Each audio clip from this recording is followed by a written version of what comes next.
curious. I'm gonna watch the fight. We're all gonna watch the fight. I'm gonna watch it. I mean, it's a brilliant move by Jake, because like if he was gonna fight anybody else, people would watch, but would the same amount of people watch? No. This is the one. And this is the one where the old heads are all sitting around like going, well, wait till he gets a hold of Mike Tyson. Boy, he's gonna regret that. And all the old guys are like pulling for him, like, come on, Mike, come on. One more, you got one more in you. Well, I think we see a different Mike Tyson than we did when he fought Roy Jones, right? I think the Roy Jones fight, they made an agreement not to punch in the head. I'm pretty sure.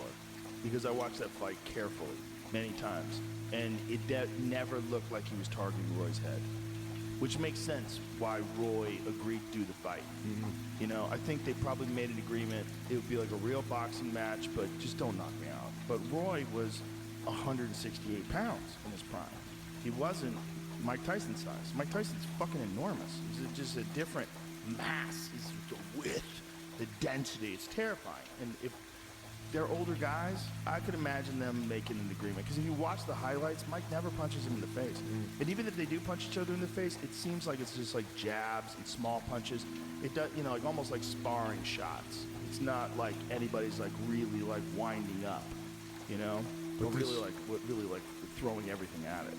This fight doesn't have that stipulation? No, I do not believe that's the case. I think this fight is going to be a real full-bore, 100% fight. It's not even an exhibition.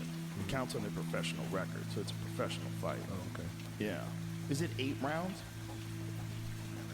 Yeah. They made it 2-minute rounds because Tyson's old. And they were going to do 16-ounce gloves, but they're down to 14, I believe. Is that the case? I think they're 14-ounce gloves, which is not much bigger than a regular glove. You know, regular gloves, 10 ounces in the heavyweight division, 6 ounces in lighter divisions. I think they use 8 in some divisions too. But most, like, big guys use 10-ounce gloves. Yeah, that snake was crazy. That's the crazy thing to me, man, is seeing a snake eat something like that. Do you know how many snakes there are in the Everglades? There's more pythons. More pythons in the Everglades. I would guess 150. Oh, no, that's even low, I bet. I would bet 200,000. 500. Wow. That's just a rough estimation. They could be off by a factor of, they don't really know. It's dense jungle. Yeah, and the guy you're asking is probably like, yeah, there's probably 5. I had this dude in here, Python Cowboy. He goes and hunts for him. He's got a dog, and the dog will find the nests. Let's just say that. He's pulling these giant-ass pythons out of nests. That dog's been sexually assaulted, I bet. I'll say that, dude. That dog's a psychopath. He's going after something that can easily swallow it. Yeah, dude, that's a 77-pound deer. You see that? Yeah, dude. That thing is a damn 6th grader, dude. They eat alligators. That's crazy. This is the crazy thing. Because of the introduction of pythons into the Everglades, 90% of all the mammals are missing. There's no mammals anymore. Oh, they ate them all. They ate them all. There's 90% are missing. How long does it take a snake to eat something that big? Well, the thing is the number of snakes. Like, it's the perfect environment for those animals. Like, it's like they just dropped off in paradise. Nothing eats them. There's no crocodiles. Snakes, yeah, they're living. Yeah. So some alligators must eat some of them. But how long does it take a snake to eat something? Look at this. 2012 study found that populations of raccoon had declined 99.3%, opossums 98.9%, and bobcats 87.5% since 1997. Marsh rabbits, cottontail rabbits, and foxes effectively disappeared over that time. Got it. So they've essentially eradicated all the rabbits and the foxes. But how long does it, like, I mean, it's unbelievable. But how long, that's Satan working as well. And how long does it take? How long does it take a snake to digest? Like, how long does it take once it gets that deer? That's right? a good question. I wonder. I know that... like, is it days or is it, like, weeks? Let's guess. Okay. A full deer. 1 week. I say 1 week. Ooh, that's a pretty good guess. Because there's, like, antlers and shit and hooves. Yeah. Wish I guessed that. Do you think they swallow the antlers? Do they go for the bucks and swallow antlers? Well, I bet. Can you imagine swallowing? You feel like such an asshole when the antler was going down. You'd be like, oh my God, I can't believe I swallowed the antler. It's going to take forever to break down. You're just going to be rolling around with antlers inside your chest forever. Oh, everywhere you go, ow, ow. The revenge of that deer. No comfortable way to sleep. And what do they do with the antlers, man? Well, they must die. I'm sure they just get to that point, and the rest of the body is Well, the antler is Ceased. just bone. Is he a legitimate boxer? A legitimate boxer, yes. People mocked me when I was saying that before, but now I think people are coming around. And the way I look at it, I say, if this kid was not a YouTuber, if he wasn't some guy that you knew from the time he was like 16 years old on YouTube, and you just saw him box, and you saw him knock out former UFC champions, you saw him beat legitimate boxers, or beat athletes, and beat a bunch of MMA fighters, you'd go, this kid can fight. He knows how to fight. Like, nothing he's doing looks wrong. He's not like sticking his head straight up in the air and winging punches with his eyes closed. He's fighting well. He looks good. And if he was just an up-and-coming boxer that was this exciting, like highly promotable, like really good at selling fights, you'd be like, this kid's the future. He's really something special. And the fact that he's willing to fight Tyson, even if Tyson's 57, just the fact that he's willing to actually take a chance at Mike Tyson not being able to do what he used to do. Because that's what he's doing. The gamble is, like, there's not a fucking chance in hell that Jake Paul would survive against the Mike Tyson that beat Marvis Frazier. You ever watch that fight? Yeah. That's my favorite Mike Tyson fight. Because that was Mike Tyson before he won the title. It was ABC Wide World of Sports. And Joe Frazier had been talking shit about Tyson, that he was in his prime, he would beat Tyson. And so he had his son fight Tyson. And it was an execution. It was an execution. Is that the one in Atlantic City where it lasted 1 round? 1 round. Let's watch it because it's one of my favorite fights to watch Tyson. Because it's Tyson in his prime where he was fucking terrifying. He was so fast. And he would do angles and he was bobbing and weaving. You couldn't hit him. And he was just coming at you. And he was young. He was 20 years old at the time. He couldn't be stopped. No one had the solution. And I submit that Mike Tyson, the Mike Tyson that won the title against Trevor Berbick, Mike Tyson that beat Larry Holmes, I think that Mike Tyson is the best heavyweight of all time. I don't think anybody fucks with him. It just, he didn't maintain that form, and he wound up losing to Buster Douglas. And, you know, I look at fighters when they're in their absolute prime. Mike never gives you any time, man. He never gives you any time. He's always right in front of you. And he's just measuring you. And it's just a matter of time before he catches you. And here it is. Bing! Look at this. Oh, wow. Oh, wow. Bro, he just puts him away. Just puts him away. It's an execution. It was just a matter of Mike Tyson closing the distance. This Mike Tyson, as fast as he was, as hard as he hits, I maintain he's the greatest. Yeah. The greatest heavyweight ever. Like that Mike Tyson, those fights were, you wanted to see executions. You didn't think anybody was going to beat him. Everybody he fought looked like they were about to die when they were in that ring. I don't think we see this again, Joe. You never know. It can happen. Jake Paul's favorite. He's a favorite. Yeah. Well, he's 27 years old, and he's a really good boxer. He's a very good boxer. Like, he's a legitimate professional boxer. He fought Tommy Fury, who's also a legitimate professional boxer, a real good one. He's Tyson Fury's younger brother, and he lost a close decision. But it was a good fight, a real good fight against a good fighter. He can fight. Yeah. But if that Mike Tyson from Marvis Frazier fought Jake Paul, Jake Paul's dead. He's dead. He's not going to make it. But the P. Diddy, why can't we get anything concrete? All we really have is the hotel hallway beat ass. That one is in the process. At least, I don't know. It's gonna be but hold months. on. He's in jail. There's a lot going on. There's a lot of lawsuits. That one is like, we're going to find out. Jamie Foxx just recently said that P. Diddy poisoned him. What? And that's why he got that stroke. I've heard that. He talked about it on stage. He said it? He said it. Got poisoned? He said it. He goes, I didn't have a heart attack because of the vaccine. It was Diddy shutting me up. See if we can find that. Because he said it on stage. Diddy was poisoned? Bro, I Whoa. think there was some crazy shit going Like on. Cosby shit? Like drugging? Diddy to wasn't sleep? even that I big. think It was murders. Drake could do it. There's alleged murders. A bunch of people that got pneumonia. A bunch of convenient people that died of pneumonia. Jamie Foxx addresses whether Diddy was responsible for his 2023 hospitalization while filming Netflix special Holy shit. Jamie He Foxx talked has about a it on Netflix his special. Netflix special. Do they not care about at all stand-up? Jamie Foxx is hilarious. Audience members, Yeah, hold on, right, go dude. back. Oh, go I back. see him at clubs all the time. Go- working out his bits. What is that share slip? Here it goes. Look at this. The audience members had varying accounts of the comedian's words. Two of them claimed that Fox said Diddy was responsible for what happened to him, that he's the one who called the FBI on Diddy, who's currently in prison awaiting trial on sex trafficking charges. A source close to Diddy insisted to Daily Mail that there is no truth to Sean Combs putting Jamie Foxx in the hospital. There's no chance it was a joke. I mean, yeah, it was a During joke, but comedy joke based on special. truth or not truth? Truth. It is possible. That's I totally trust the Daily possible. Mail. That's totally possible, but it's also possible he was explaining while he wound up going to hospital, and he hasn't talked about it since. He never talked about it. Look at this. Big homie CC, a celebrity security guard, claimed in an interview with Cam Capone News last week that Fox was poisoned by Diddy. I know Combs poisoned Jamie Foxx, and Jamie Foxx reported him to the FBI because of it. Jamie Foxx reported this man to the FBI because of this, he claimed. So I've seen that video where that guy's talking about how Jamie Foxx He was reported. poisoned 3 times, I think. Oh, he said it as Yeah, well? He's like, why do I have cyanide in my system? Jesus Wow. Christ. Why do I have? That's a good. Yeah, That's a legit cyanide. question. Why do I have cyanide Oh, so in look my at this. system? Jamie Foxx wipes away tears as he gives his artistic explanation of mystery illness. Oh, I love tears in a comedy What- special. hold That's on. how we fall into clickbait. What is that? Artistic explanation of mystery illness. I know, we're on a website, and that's how you want to clickbait. Oh boy. So I don't know if it's true. We won't know until we see the actual Jamie Foxx Netflix special, which Ari has bookmarked. He's ready to go. Yeah. Did you see the Rosie O'Donnell like a bunch of like stuff if we're talking about it? She looks like Steve Bannon.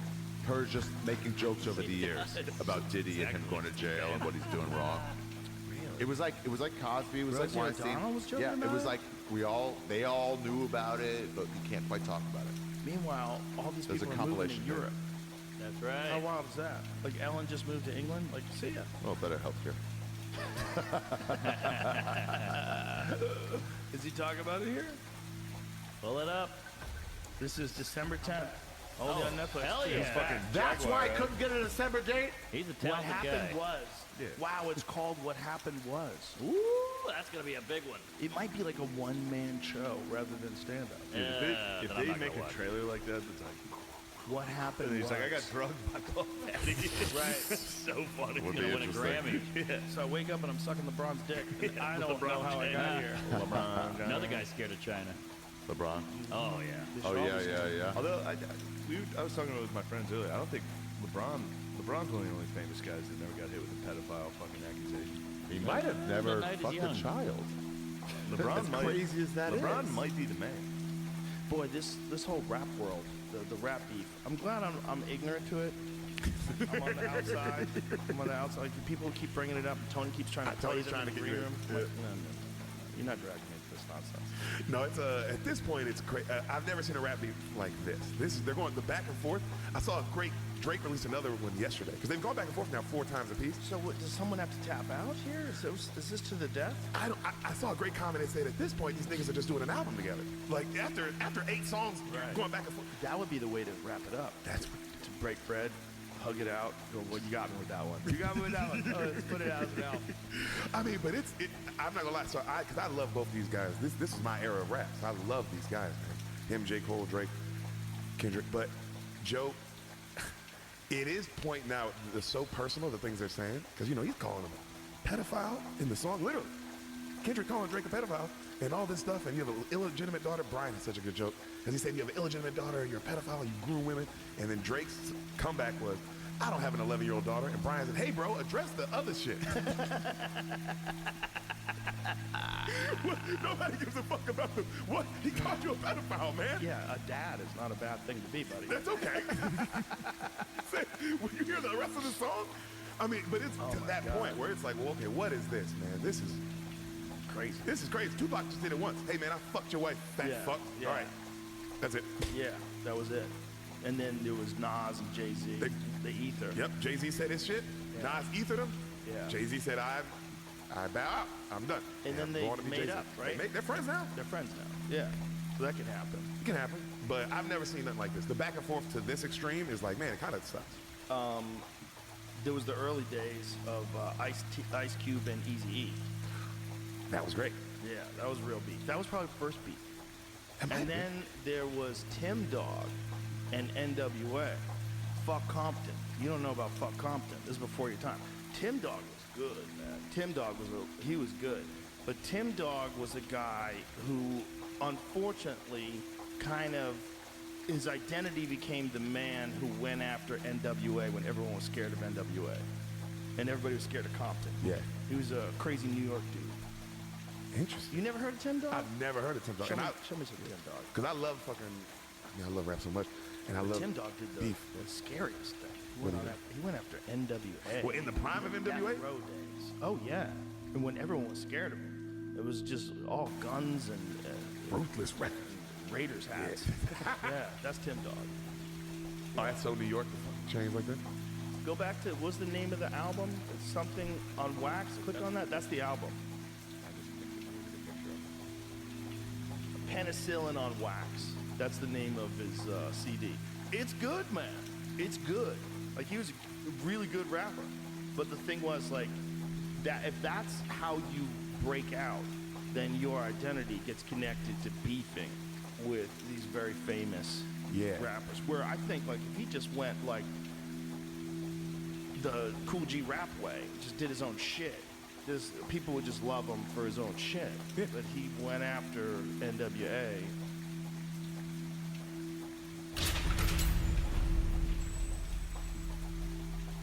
The Aaron lands on his head. Yeah, That's how I feel. it's going to be the way it is too. I mean, I think they'll actually kick out the door. I don't think this time around. I don't think they can hold any more documents, and they don't have that many left to hold. Well, right? I think they So- just found thousands of new But documents. they found 2,400 more. That is actually a good way. They found the FBI says, "Oh, look at this." You know, what they did was they did a review. They started in 2020, and they said, "Okay, all our closed cases, we're going to start, compiling all of them in one place."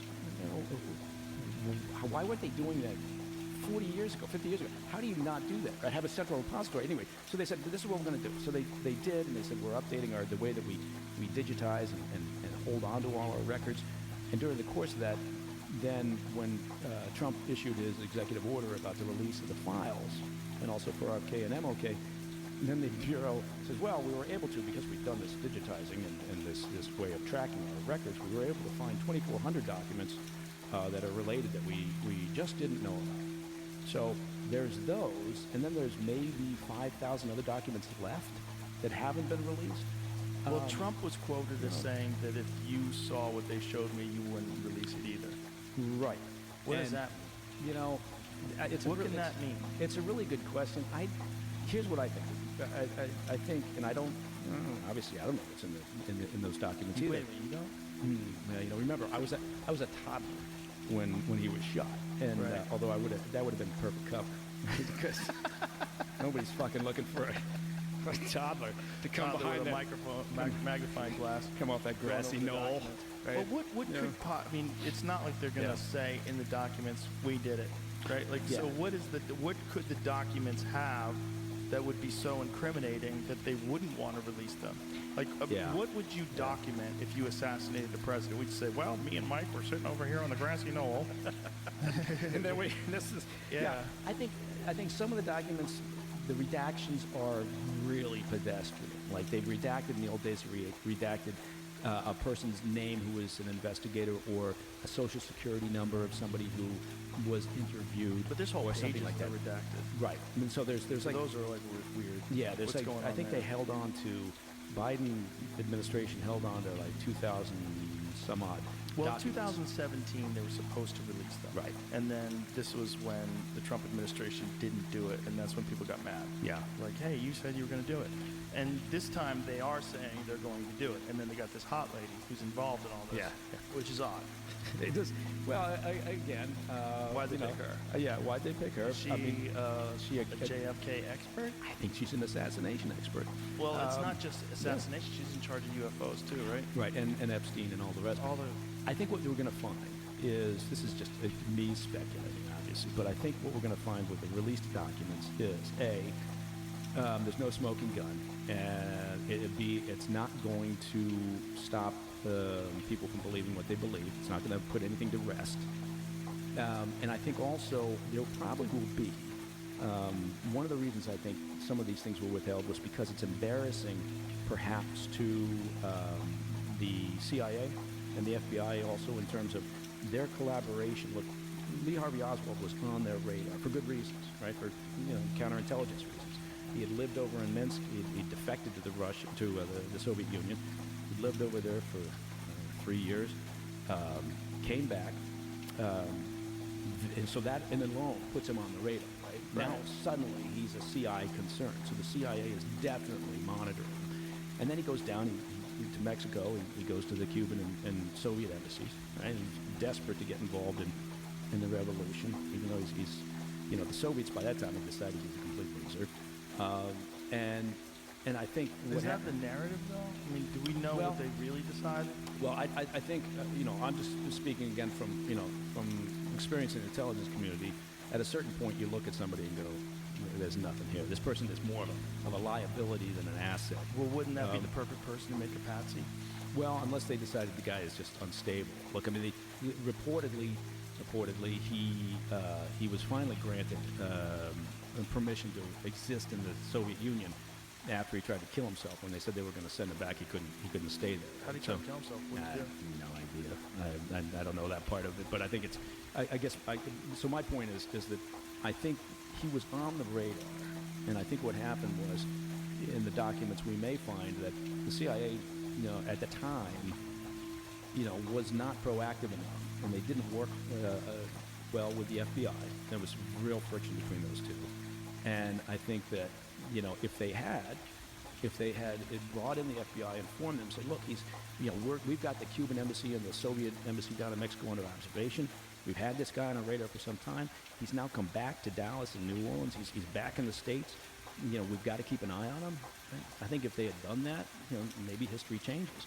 But I don't think they did, obviously. Yeah, but this is assuming that Lee. To run blackmail operations with Jeffrey Epstein and P. Diddy.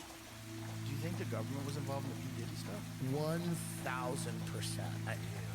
I think they wanted to blackmail serious Hollywood people, serious music people, serious athletes. I think that Diddy opens up a different world than Epstein opened up. And I think if you want control over people in that world, there's startling similarities between Diddy and Epstein. And, Diddy had the same head of security as Michael Jackson. What is that? Well, Was Michael Jackson in the government? no, Michael Jackson was incredibly accused of inappropriate activities. Oh, right. And he had a security guard. Oh, I see what you're saying. Yeah. Okay. It's just an interesting connection. But generally, like, people that specialize in top-level celebrities like that, they work in the same circles. Yes, but those are But two that's- top. Yeah, but I see that's what's interesting is like we didn't know about the Diddy thing until look, I've been in Hollywood I was there for 26 years or something like that. I didn't know about the Diddy parties. No, I mean, think you I'd have to seen get invited to a white party like on like fucking People magazine or something like that. Well, I think it's just one of those things that like you're invited to, and you could go and show up there and stay for an hour, and it's all completely innocent. And then there are after parties or certain things. Well, they would tell people, Right. At midnight, you've got to go the fuck home, or It gets be wild. Be prepared to freak off. And there's targets. I think people, they want leverage on certain people. Certainly, if you have artists, right? Like, say if you have an artist, he's the next Tupac. Right. I mean, imagine the amount of money a guy like that can generate. If you have some like super talented artists, Right. fucking compromise. Yeah. Well, that's Now you right. got him. And now Now you you got have him him, and now he's got to kind of do what you want. You know the Jimi Hendrix story? Let me ask you, on air for this podcast, how much money did Donald Trump give you to endorse him? $100 million. No, he didn't. He gave me nothing. He gave you zero, Joe. nothing. He gave you zero because No. you thought, I think that this is what's best for the country, Exactly. given the two options. I knew the resistance that it would face, but How I much think did it's true. Beyonce get? She got $10 million. $10 million. But hold on, she talked for like 3 minutes. That's good. What do you mean that's good? I mean, that's enough. That's too much. No, it's plenty. It's perfect. $10 It's a good million. deal. It's a good deal. The taxpayers' money. I mean, it's a good deal. All these people that are like donating money to the Democratic Party, and they're It went $20 to million. Beyonce. You This is the crazy thing. mutants. They're $20 million. They spent $1 billion. They're $20 million in debt, and Trump offered to pay their debt. He's like, we have a lot of money left over because most of our media want was too called good. it earned media. I had to look it up. So earned media Yeah. is essentially whenever he's in the news, Yeah. or when he's getting interviewed on shows or on podcasts. Yeah. That's earned media, and that's what he did. Well, I just love. People go, "Why are you getting so passionate about this, Jeff?" It's like it's right in front of your eyes. Right. You have to pay someone $10 million to endorse A, but then like B is doing it for free because they believe in that like idea. Which one seems more nefarious? Bro, Eminem took 1.8. 1.8. Is that real? How do we know that's true? Because I said it. None And of I read it on the internet. I Fuck have is not wrong with found you? any evidence that supports this stuff. I think it's including- all legit.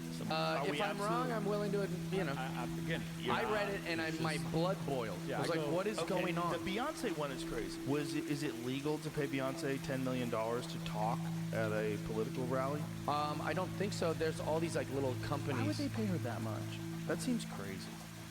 That Wait, does seem crazy. Desperate times. Yeah, but she doesn't need the money. She No, does not- I'm saying she's a- desperate times for the campaign Right. trail, and then they go, I was going to endorse her anyways. I'll just do it for, a little fee. My time is worth money. My private plane costs money. Can you cover that, Well, it seems suspicious, because when someone's got that kind of money, to do something that people are going to look down upon if they find out if it's true, Yeah. that's what makes me skeptical. Because like someone who has that kind of money, for her, $10 million, it sounds crazy to say this, but I believe that for Beyonce and Jay-Z, $10 million is not noticeable. It's not going to change their life at all. No, change your life, but you still notice. Like, I think they're billionaires, dude. Beyonce's got almost $1 billion. Yeah, and I think he has $1 billion as well. I don't think they're going to notice. So that's like not going to change your lifestyle. But it even could get you slightly. out of your house to go do a thing that puts you in the news.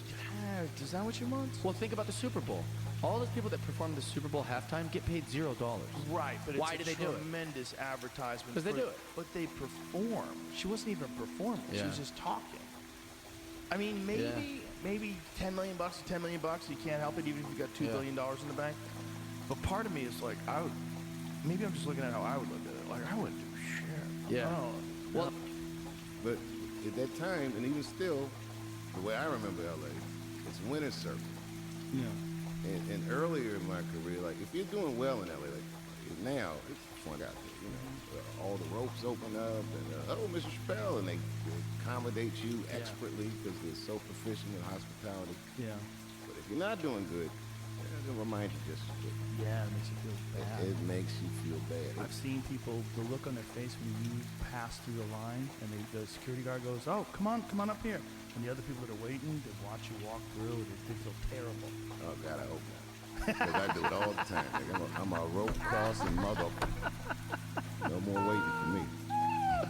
Yeah, but you know what I'm saying? Like for those people that are in that line, to be that person that gets called to the front of the line and the doors just open, they grab that velvet rope. Oh, Mr. Chappelle. Right, flagrant elitism. Yeah, they love it. They love it. They wish it was them. Yeah. And they want to be hanging with you. Maybe if I'm hanging with Dave, I'll get through that rope. Yeah. Yeah. Yeah, so I'm with Dave. Oh, you're with Dave. Come on, man. I told you the first time I met Denzel Washington, the guy did that to me. He came over and said, like, they like, Bob, Denzel Washington's here. Would you like to meet him? Denzel Washington. I'm like, "All right." Denzel very gracious. And then the guy goes, and my name is, I'm like, oh, this motherfucker, no, he used me. It's wild out there. That's hilarious. It's wild out there. Yeah, it is wild. There's social climbers in LA that it's an art form. They're skilled. They know how to do it. I think I moved to Ohio initially to be free Yeah. of these feelings you described. Yeah. This idea that, I started so young that I didn't know how to untether the rest of my life from those interests. And geography was the quickest life hack. I love the way you talk about Ohio. I really do. I've always loved it. I love you do a lot of things that I think are awesome. Thanks, bro. Just, you've always been a kind person. Despite. We have 5 non-speaking members of our production team, which is awesome. Oh, wow. So cool. Like 2 are specializing in like working on graphics and depicting what things that they talk about look like the chat on the hill. I don't know if you've heard of this telepathic chat room where non-speakers hang out. We can come back to that, and like the realms where maybe they get information. So, or just even what it means to see auras or to see stuff like that. So we have 2 graphics advisors that will be working with the graphics house on that stuff. We have a scientific advisor who's going to help us figure out how to best do the telepathy tapes with the scientists that we'll be working with, and then 2 story kind of consultants. So it's really cool to.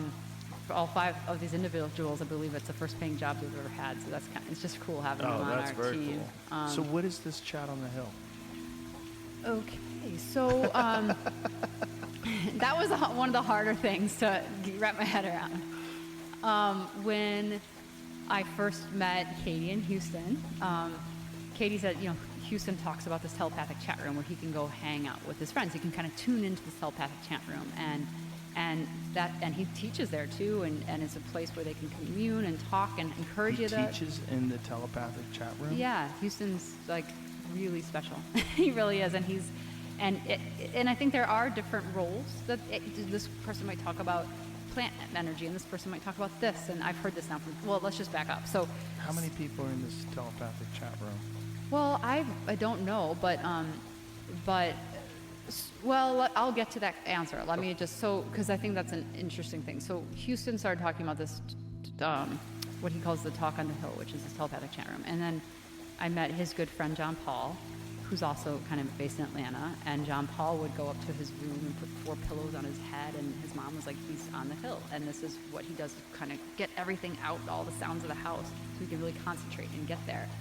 And, she said he really has developed a beautiful relationship with his girlfriend on the hill, and I'm like, what on earth? So I didn't know what to make of it. Only I knew that it felt very real to these parents and these individuals, and people were talking about it in Atlanta. So I thought, okay, this might be an Atlanta thing, that these individuals are doing this. They don't have to be in the same room, the same zip code, that they can connect. And on the day I met John Paul, he was on the hill at one point, and I asked that question. I said, well, how many people are on the hill right now? And I think he wrote 4,000 something. And I was like, holy cow, it seems like a lot. He's like, well, people are really excited about the documentary right now. So everyone's tuning in to find out what's happening with this. So I was like, whoa. And then I just buried that in my heart as, okay, this is something that is real in Atlanta. And then I was talking to the next big, whoa. Again, telepathy tapes was not out yet. I met a minister in Arizona who had the largest youth, special needs youth ministry or something. And I was on Zoom with him because he was found out about the telepathy and found out about these gifts. And there was a person in his congregation who could predict the future and see things happening in other spaces in the world. And he was just, I think we were connecting to be like, okay, yeah, you've seen this? Okay, let's talk about this. And he was kind of going through his list of what he's witnessed with the individuals in his ministry. And one of the things he said to me was, I was on Zoom the other day with another young individual, or another individual from Minnesota, getting these two to connect, and they started talking about something called the Hill. They go to this place called the Hill. Have you ever heard about this? And I almost fell out of my chair. And then maybe a few months after that, I was talking to a teacher, and she goes, some of my students, have you ever heard about this? They talk about going to some place called the Hill.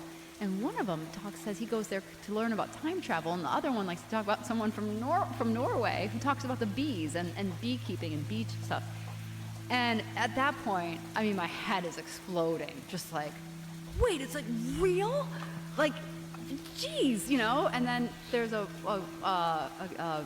father in Israel who I have talked to a lot about this over the years, and he's kept really good track too of how telepathy's been buried in the spelling community and in the education community and what's been going on and how teachers are getting fired. So he's fascinating. But one of the things he told me, he's like, oh yeah, we have a separate hill in Israel where a lot of the Orthodox Jewish folks go, and they have their own hill.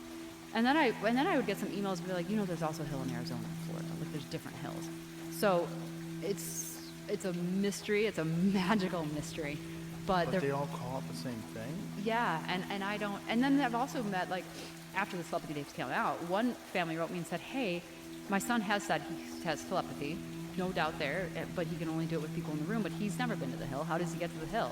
And I thought, I don't know, I guess ask another non-speaker who maybe can teach you how to dial into the right frequency. I'm not exactly sure how that works, but it's really, it's awesome, Now, is there one hill or is there many hills?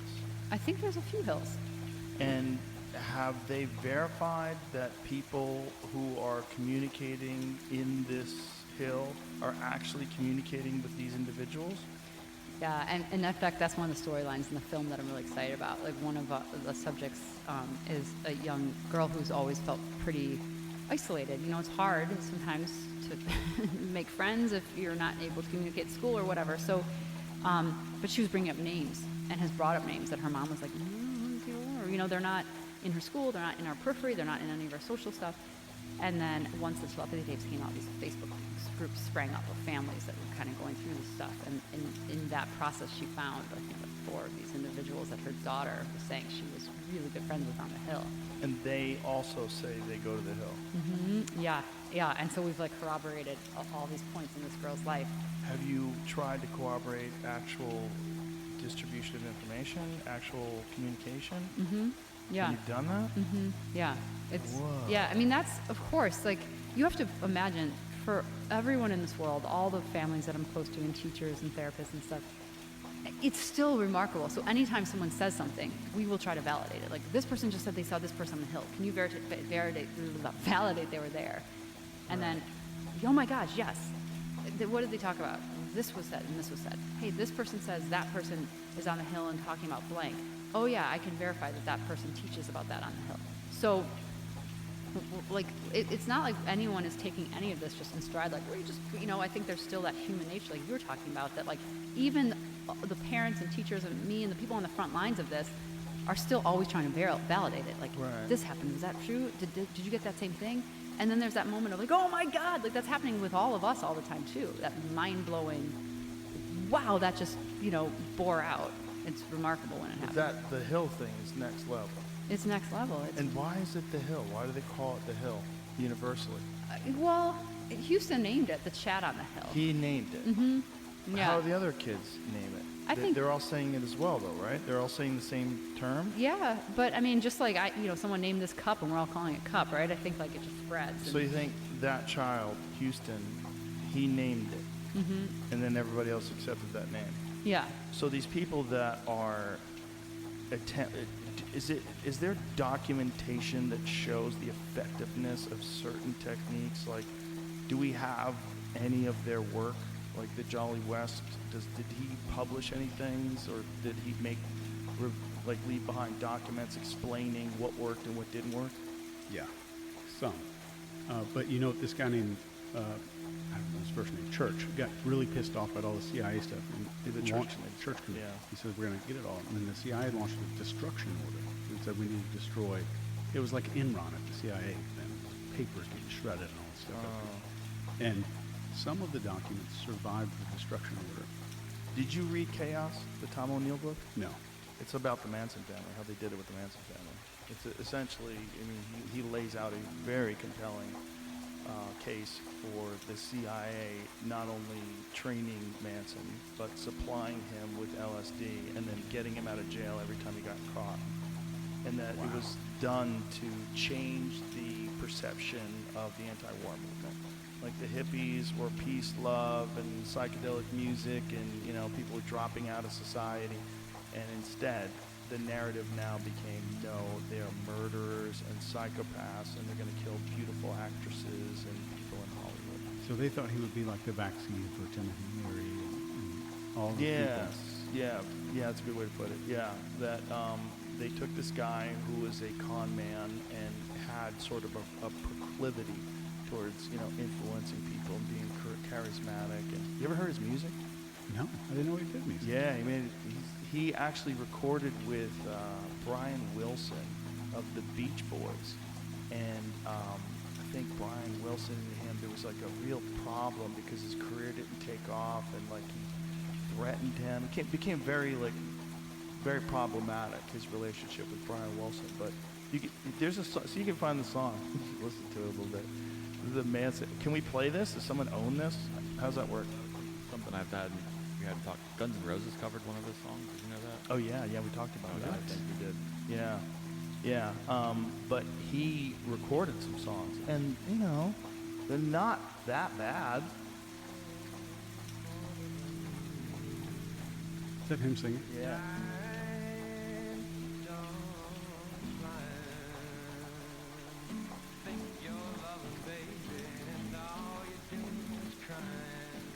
That's not bad. It's not bad. Yeah, it's decent. It's not bad. It's like, it's an okay, shitty song from the 60s. Yeah. You know, it's not something you want to put on your Spotify playlist, but it's not bad. It's better than a third of guys that play at the bar. Or Yeah. It's better than a third of the guys on 6th Street in Austin, Texas. It's not bad. I mean, he was a charismatic person, right? And that's what you need to run a cult, and that's what you need to be a good rock star.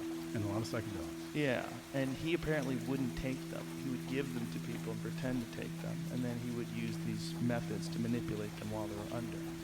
So, like, he's sober, and he's going through this CIA textbook of how to manipulate and control these people. And then he gets these people like Tex Watson and, you know, Squeaky Fromm and all these psychopaths. And he, through this sort of indoctrination and bringing them into the family, and you know, they're staying with him and then he's committing murders and crimes, and he keeps getting out. He gets arrested, and they let him out.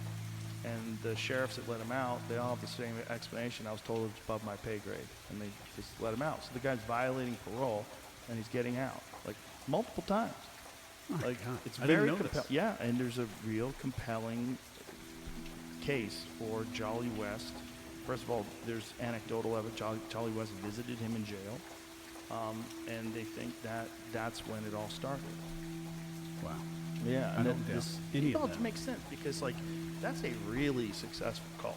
Like, as far as like the historical footprint, you know, like everybody knows about the Manson family. I mean, like that worked. That scared the shit out of everybody. It was weird. Like, oh my God, what if your children join the Manson family? Oh my God, my kids are vulnerable.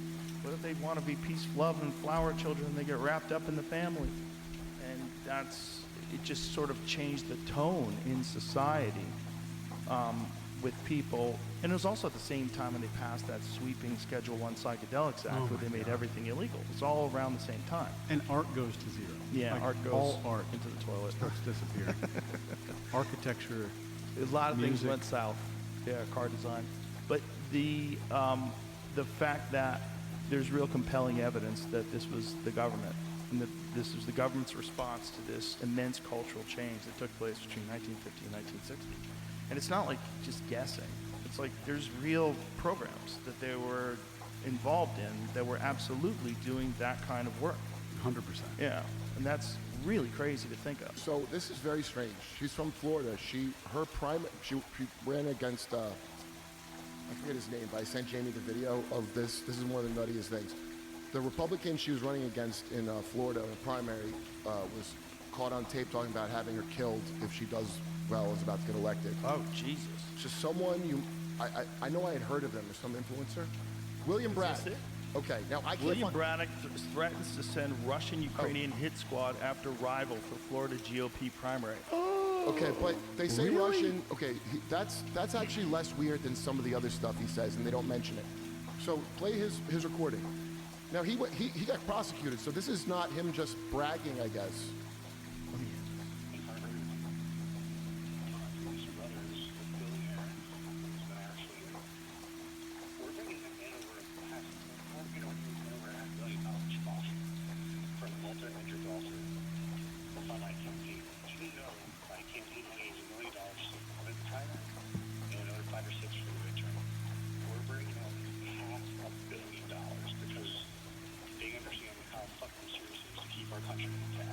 Wow. And with that kind of money, I'm going to have 24/7 former Secret Service officers on my ass unless I'm taking a shit in the morning. And there's a lot of drugs, but I only had access to hit squad too. Ukrainians and Russians. Hit squad, not hip hop. Bad captions. You did not hear that from me. Hear what? She's recording him. I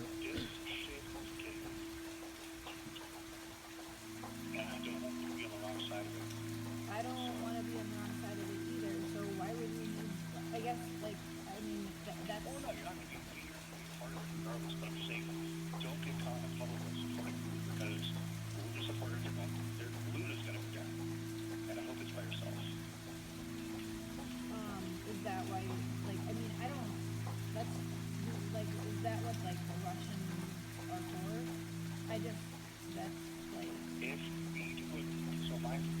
That's the worst question I've ever heard in my life.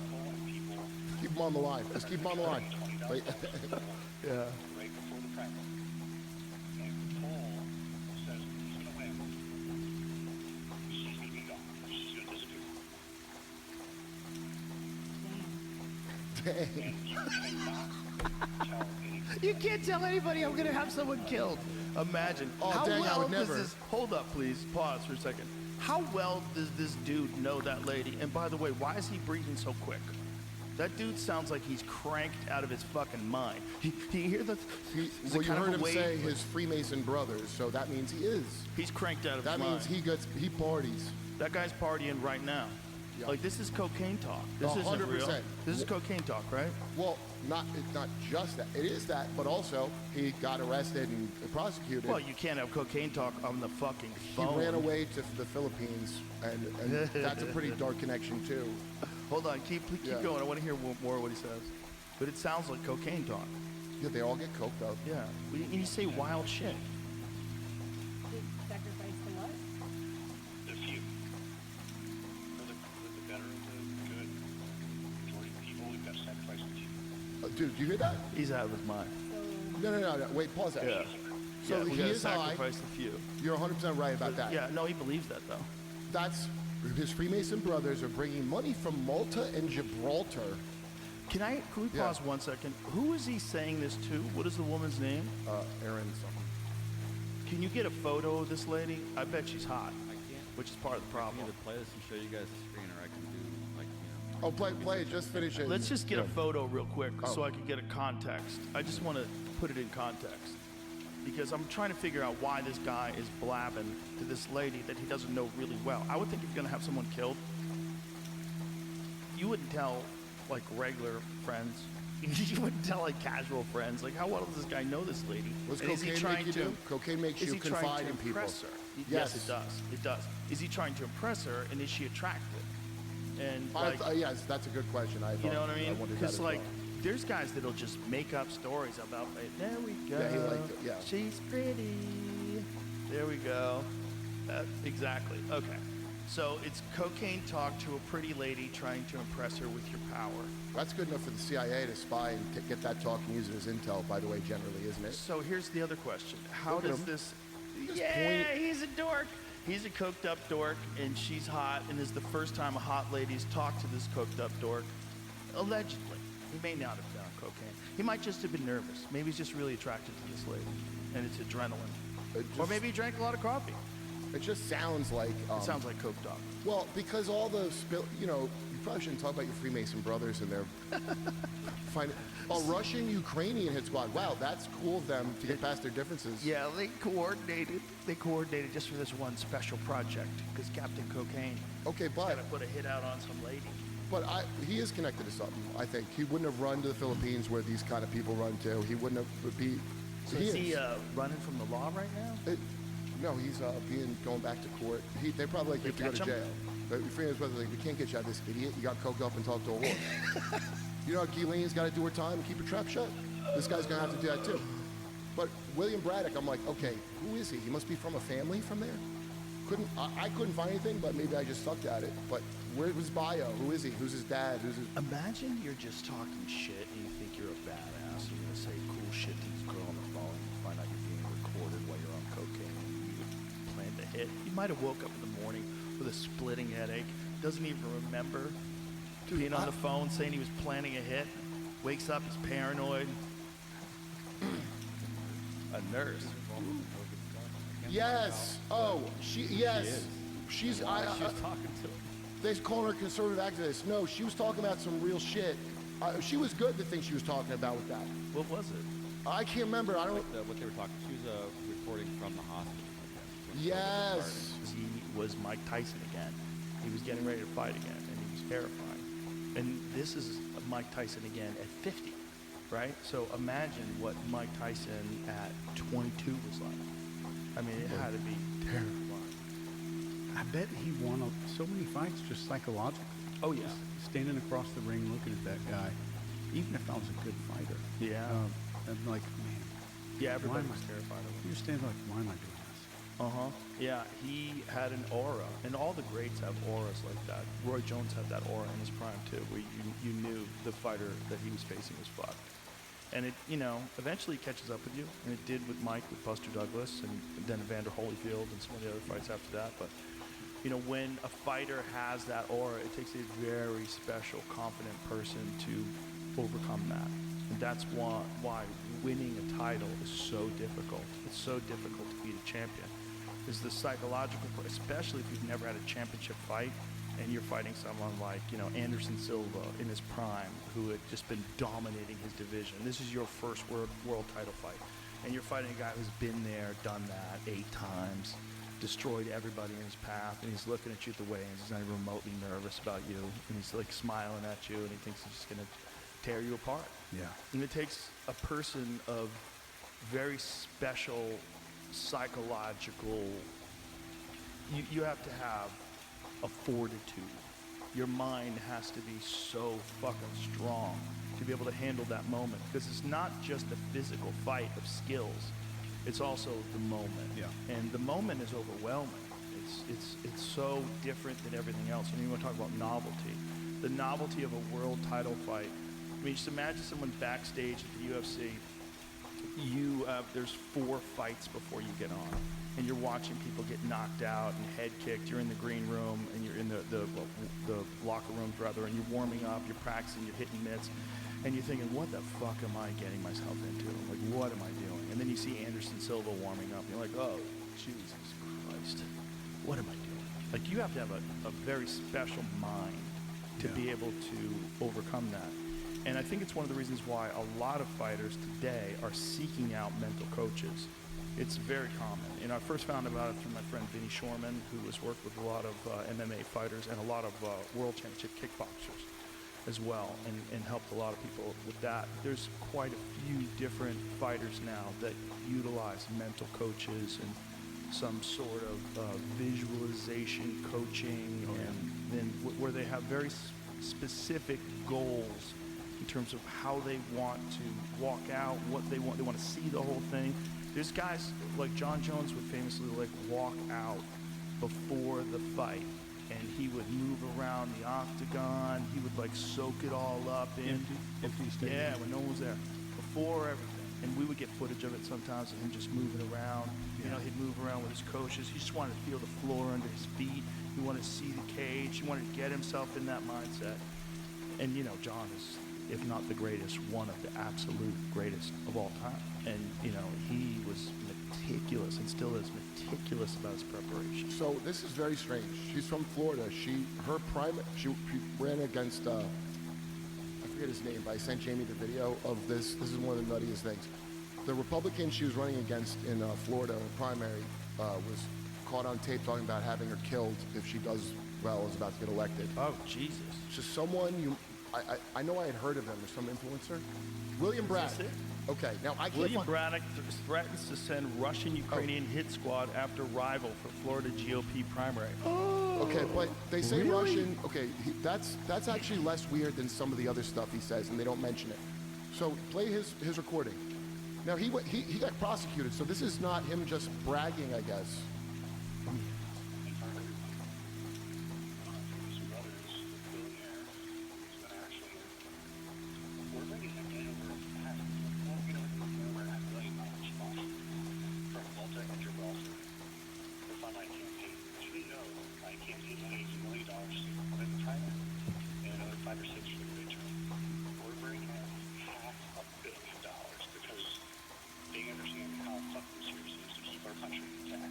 Wow. And with that kind of money, I'm going to have 24/7 former Secret Service officers on my ass unless I'm taking a shit in the morning. And I don't want to be fixing a lot about this fight. I only have access to hit squad to Ukrainians and Russians. Hit squad, not hip hop. Bad caption. You did not hear that from me. Hear what? She's recording him. And I don't want to be on the wrong side of it. I don't want to be on the wrong side of it either. So why would you need? I guess that's. Well, no, you're not going to be part of it regardless.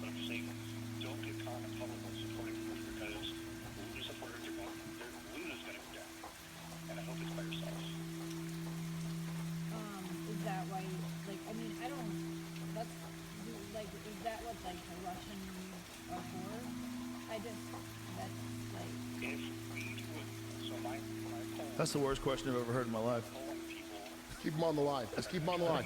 Wait. Yeah. right before the primary. And the poll says who's going to win. She's going to be gone. She's going to disappear. Dang. You can't tell anybody I'm gonna have someone killed. Imagine. Oh, how dang, I well would does never. this? Hold up, please. Pause for a second.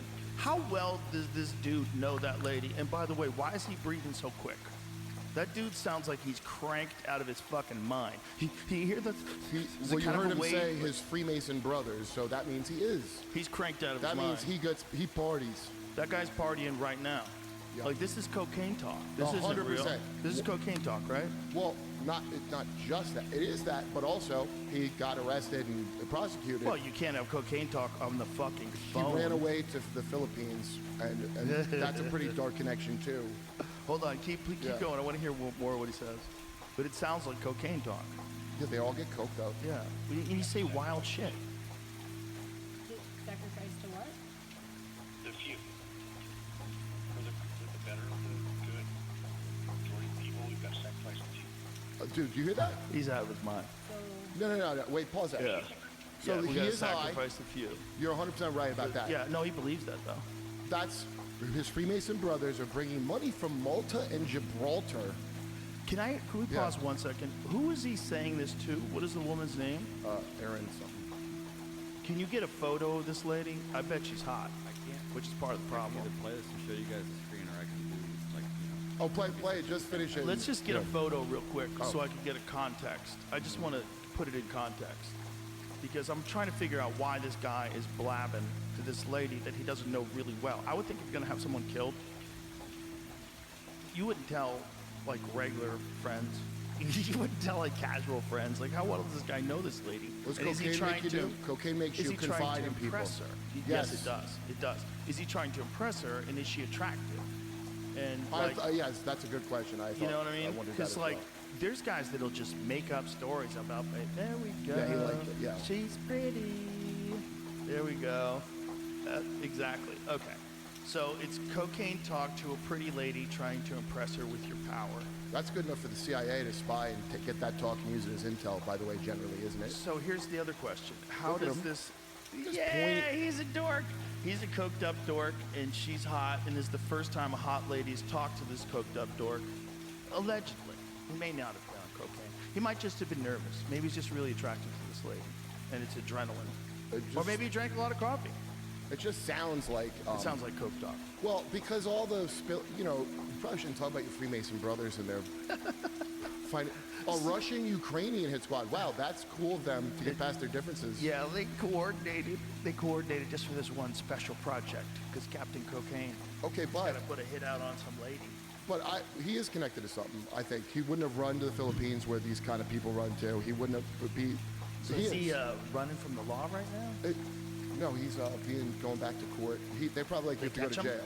But your friends was like, we can't get you out of this, idiot. You got coked up and talked to a horse. You know, Gilene's got to do her time and keep her trap shut. This guy's going to have to do that too. But William Braddock, I'm like, okay, who is he? He must be from a family from there. I couldn't find anything, but maybe I just sucked at it. But where was his bio? Who is he? Who's his dad? Who's his... Imagine you're just talking shit and you think you're a badass. You're going to say cool shit to this girl on the phone and you find out you're being recorded while you're on cocaine and you planned a hit. You might have woke up in the morning with a splitting headache, doesn't even remember being on the phone saying he was planning a hit, wakes up, he's paranoid. A nurse. Yes. Oh, yes. She's Why she was talking to him. They call her a conservative activist. No, she was talking about some real shit. She was good, the thing she was talking about with that. What was it? I can't remember. I don't... What they were talking. She was reporting from the hospital. I guess, when Yes. I take off my Trump one want. piece is really hot. Now I put this on. You to put it on indicate- over your clothes, though. I That's put it the on problem. over my shirt because I want the Where great did job you so get it? far. Where did you get that thing? Out there. Every time I come, Jamie has a box of bizarre merch. Okay, let me tell you. I put this on to celebrate. I told Jamie because Hawk Tua has been pardoned. Has This he? is Are you joking? finally. Julian Assange only took, what did it take, 20 Wait a years? minute, are you serious or are you joking? I'm dead serious. Not a part like the FCC said. Same Okay, diff. so is that because she didn't have anything to do with the crime, or is it because there wasn't a crime? What is it? There's a crime. I don't think. But is it a yeah. crime? Is it illegal? This is the question with all this like fake money stuff.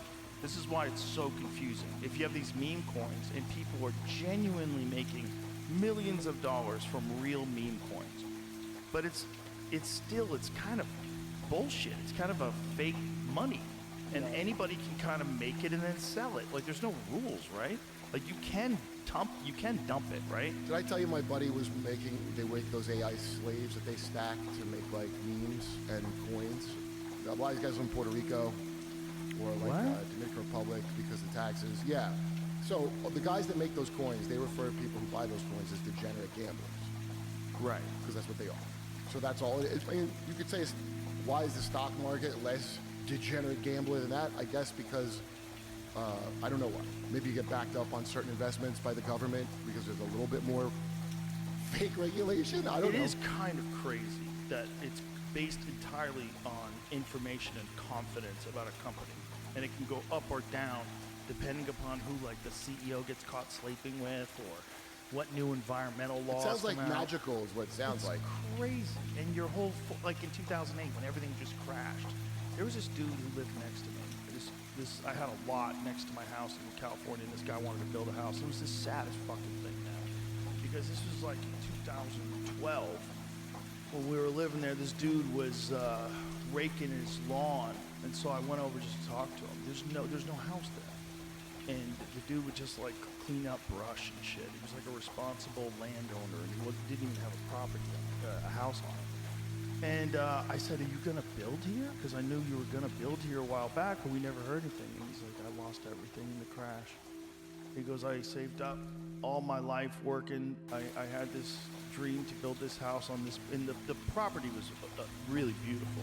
It was like on the top of the hill, like looking down on this valley. It would have been an amazing place to like finally die. Right. You know, get to the end. This guy was old, and he was just like super bummed out. This is a real Just- John Steinbeck story you got. Because it's all You just told- based. It's all Yeah. just based on like it's not gold, right? It fluctuates. Yeah, no. Companies can go under. The stock market can crash. Yeah. The money can disappear. It's like it's not stable. It's a wild gamble. Some would call it Babylonian money magic. But it's so wouldn't, maybe, nuts that that's what our economy is based on, instead Why of is like that so actual nuts? assets. What's even crazy about it? But it's so crazy that you can do the meme coin thing, where you can just have like, okay, let's just have almost no rules and just go buck wild and have cock coin trading for $150 a coin. It's a bunch of nerds that some of the nerds are smarter than the other nerds. Yeah. But they all think they're smarter. They're not. That's how you get tricked. Is because on Hot Tool Coin, ask Coffeezilla next time he's here. But I'm pretty sure the people that got scammed thought they were going to get out early. Like they had been sold, and I know this has to be illegal. They were sold the idea that they were the initial, the early bird, whatever the hell. investors, they can't pull the And rug they on weren't. you. Yeah, and they Right. weren't because they had gotten in on the ground floor. So that's why I think that if I had to guess where the big fraud is. Right. But she's like George Foreman with his grill. Like George Foreman didn't make a grill. Right. I told you She's Howie. 22 years old. That girl probably knows almost nothing She was about jack the economy. shit. I know almost nothing, and she probably knows less than me. Howie Mandel's son-in-law is the guy behind Hot Tool Coin. What?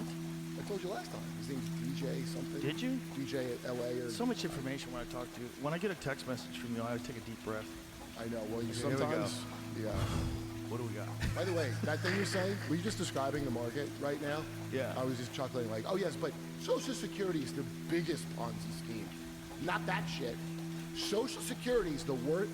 That's the one that we got to tackle. That scheme. Not all the other things, such as what you just described pretty well, I think. We thought if we could do something that could bring back the dire wolf, also help wolf conservation and bring people from like sci-fi, fantasy, and kids more into science and into the conversation around conservation, we thought it was a cool idea, but we had no idea if we could pull it off. Is there dead dire wolves that were trapped in permafrost, or is No, most of the dire wolf skulls out there. There's thousands of them in La Brea tar pit. So if you go there, they have this beautiful wall, but because of heat and acidification, there isn't anything that's protected. Like there's nothing you can get from that. But about 6 years ago, a group, including Beth Shapiro, our chief science officer, sequenced a tooth that was found in the cave, just a single tooth, right? And in that tooth, they actually found they actually got 0.15x or coverage of the genome, so they got about 15% of the genome. But that's not really enough. You need to get up to about 10x, meaning that you can read the entire genome about 10 different times, so that even if there are gaps, you understand enough of the core kind of coding regions that you could bring back that animal. Or Is this done by AI? it's done by AI and software, yeah. So we built part of our business model is building technologies to solve these really complicated problems that are much harder to solve than just solving them for existing species. Open sourcing that for conservation for free, but then also taking those technologies that we can monetize for humans and spinning them out. So our first computational analysis company was called Form Bio, and we actually spun it out of the business. So you have this tooth. You have 1.5. Yeah, 1.5, so 15% of the genome. Okay. And so I went to Beth, who was only an advisor at the time, and said, "Could you resample the tooth?" And she's like, "It's like half an inch long." She's like, "It's destructive sampling. Like it's going to ruin us." Well, could we scour the other museums and see if it's even possible? So we lucked out, and that tooth's 13,000 years old. The skull itself is 73,000 years old. Not exactly sure, but it was found in a riverbed. And it wasn't found in a riverbed at the mouth of the cave. So it wasn't found like in the permafrost, but it also wasn't found in like heat acidification. So there's a bone in all of us called the petrous bone, which is insanely dense, and it doesn't change a lot from after you're born. It's a great DNA store, better than teeth, better than anything. It's like in the inner ear kind of head area. And so we got permission from the museum to very carefully drill into the back of the underside of the skull and remove the petrous bone to see if we can get DNA. And we got really lucky between resampling the first and the skull. We ended up getting about 13 to 14x coverage, so that's more than we needed to potentially bring back the battle. Well, and then we got a knock on the door. No, so we took that DNA. Can I ask you before we even start with this? Yeah. The aggressive reporters, is it you're playing God? How do you have the right to do this? So it's been a journey, okay? So the journey that we've had is, when we started the business, we didn't have any scientists. Like, we just didn't, right? They're like, this is tech bros wanting to see cool animals, and they've only got $16 million in funding, and they don't have any scientists, haha. So that was phase one. Right. And then we're like, oh, well, as an entrepreneur, my job is to hire much smarter people than me. Smoke cigar? I do not. Gary's got me on quite a kick. So health kick. Yeah. So yeah, I mean, cigars aren't bad for you. Well, I'm not saying they're bad for you. I'm just saying that Allegedly. Yeah. I don't care. So this is the last of the things that I partake in, but it's probably bad for you. yeah, but you gotta do what you gotta do. Everyone's got their vices. I like a little cigar. So my question, if I was going to grill you, if I was a reporter, like, what right do you have to invade the natural process of nature and to inject your curiosity and your ability to create new life? I think that we've become the apex predator on this planet, and we inject our curiosity and choices every day that we overfish the ocean, we overhunt something. In the case of the thylacine, the Australian government put a bounty on its head and killed it off, right? And every time we cut down the rainforest, every time we drink hydrogenated water, we are, playing God on some level, right? Humans are very good at changing the natural flow of things. Okay, so this is what, we'll just get to it. You made a fucking dire wolf. I didn't. Our team, our incredible team, made 3 dire wolves so far. Let's see the photos. Jamie, bust out some photos. Ladies and gentlemen, prepare yourself, because this is truly fucking crazy. Yeah. That's the pup. Yeah, so this is, so that's actually Romulus. So we have 2 boys, Romulus and Remus, founders of Rome. And then we have Khaleesi, who's the new girl. So this is Romulus and Remus. So funny story about this. So Peter Jackson from Lord of the Rings, Peter Jackson from Lord of the Rings was actually one of our investors. and he has this huge museum in Wellington that he's building for all these movie props. And he's like, I was sitting in Peter's house with he and his partner Fran, and I was like, I showed him the video of them howling. He started tearing up. He goes, "This is the first time I've heard a direwolf, or anyone's heard a direwolf in 10,000 years." He physically, emotionally got chills and started crying. And then he's like, "Well, I do have the throne." I was like, "What do you mean?" He goes, "I bought the throne last week at auction, at a private auction from like Sotheby's or someone, right?" And so he did, and it just happened to be where the wolves were doing their vet checkup. Like, talk about cosmic coincidence, incredible, right? And so, what you don't see in this photo is you don't see the fact that we have American Humane Society there. We had 3 veterinary people. We had 6 people from our animal care When you team. say checkup, you don't vaccinate these little guys, do you? They do because of viruses that they can get from the soil. At 8 weeks, they do get basic virus. They do get basic vaccines. Oh, were you concerned about that? I mean, you have this animal that you're just... Yeah, so these are staying on, these are not going back into the wild, right? Right, not yet. Right now, they're on a 2,000-acre secure, expansive ecological preserve with 24/7 care. We have an animal hospital that we built. Wow. People are always like, "You guys raise so much money." Well, because we didn't just spend it on the labs. You have to spend it on the animal care, the facilities. And Yeah. whatnot. Let's see the photo of the actual grown ones, because they're... So this is Ramus and Remus playing in the snow on the preserve when they are 3 months old. So at 3 months, how big are they? 3 months, they were north of 45 pounds. Wow. So, Look at that face. God, they're so... they just get like, as they've aged, they've just got more and more beautiful. So let's go to the adults, because the adults have crazy characteristics that you were saying that you didn't even know that we didn't know, right? And so we ended up getting a... Is this a full-grown one? They're still 5 months old, so they're 80 pounds at 5 months. So wolves typically grow 12 to 14 months, so they're not full-grown yet. Wow. And how big is it already? 80 pounds, about 5.5 feet. And the mane. Yeah, and so a couple things about the wolves, Jamie, if you go back, so we didn't know this, right? We knew that they were a Pleistocene wolf. We knew that they existed and went extinct about 12,000 years ago, when a lot of megafauna went extinct, like during kind of that younger dryas kind of cooling period. They went extinct as well, right?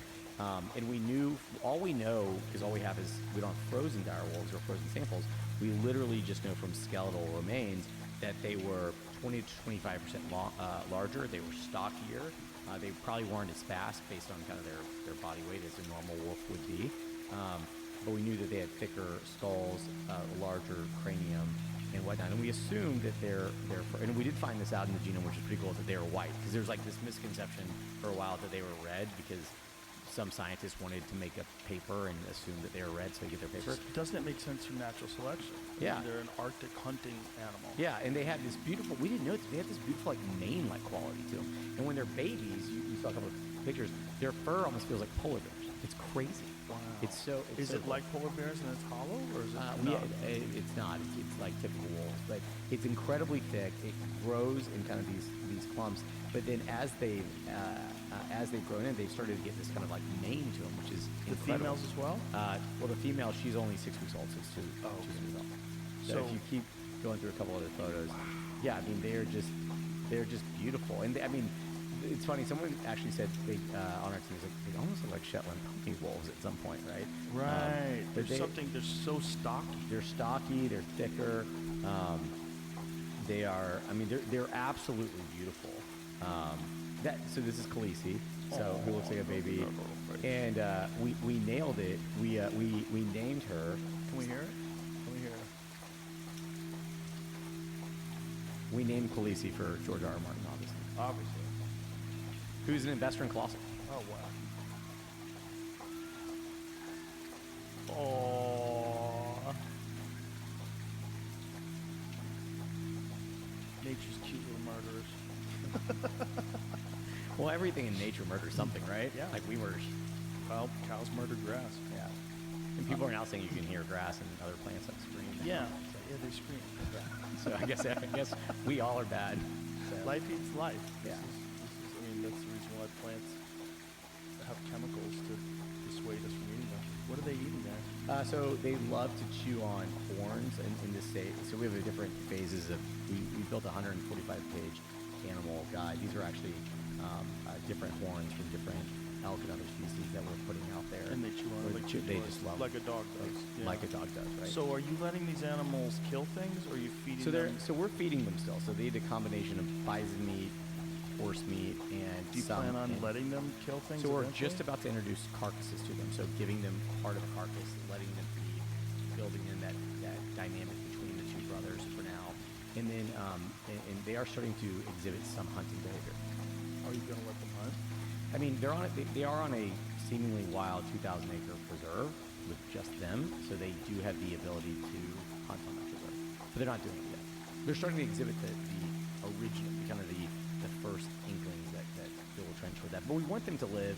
We want them, and we're going to probably make 2 or 3 more. We want a solid little social pack that we can monitor, that can live a seemingly wild life, that we can understand more about them. Wow. That's cool. But the other thing that's equally cool to it, going back to the Red Wolf story, can you? Which is crazy to me that you have reignited these 10,000-year-old hunting genes. Yeah. That they're starting to including exhibit. size. We understand more about we looked at what genes made really a direwolf like what was separated. And the beautiful thing for us is that we had a 13,000-year-old tooth and a 73,000-year-old skull, so we could actually understand the genetic distance. With that much genetic distance between them, we could actually understand what truly was fixed and conserved in the direwolf genome and what wasn't just population genomes, right? If you and I are 50,000 years apart, there's a lot of different mutations in that time period. But if we can then really say, okay, what made Ben Ben and what made Joe Joe, oh, here's the overlaps, it allowed us to really understand that. That's awesome. And It's just fascinating that the behavior characteristics are kind of baked into They're those baked in, genes, yeah. and they just were dormant for 10,000 years, and now these things are waking up. And so I was in, because I bottle fed Romulus, and Romulus was partly raised with me. I get to go out to the preserve. I check on him quite frequently. It's in the northern United States where we don't say where it is, but mainly because we're for not just the animal's health, but for human health. Ever since we launched the woolly mouse, we've had very excited people just show up at our labs are not open to the public, and we've had lots of people just show up wanting to see the mice, and so showing people too much of the preserve, we're always very, very nervous about. We scrub all the videos and whatnot to ensure that no one can pick it out because we assume people will be moderately excited. Oh yeah.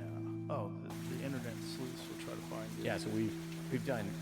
I'm not trying to challenge them, but we've done everything we can to protect them. Yeah, I understand. You have to. Some dude from Saudi Arabia wants a wolf.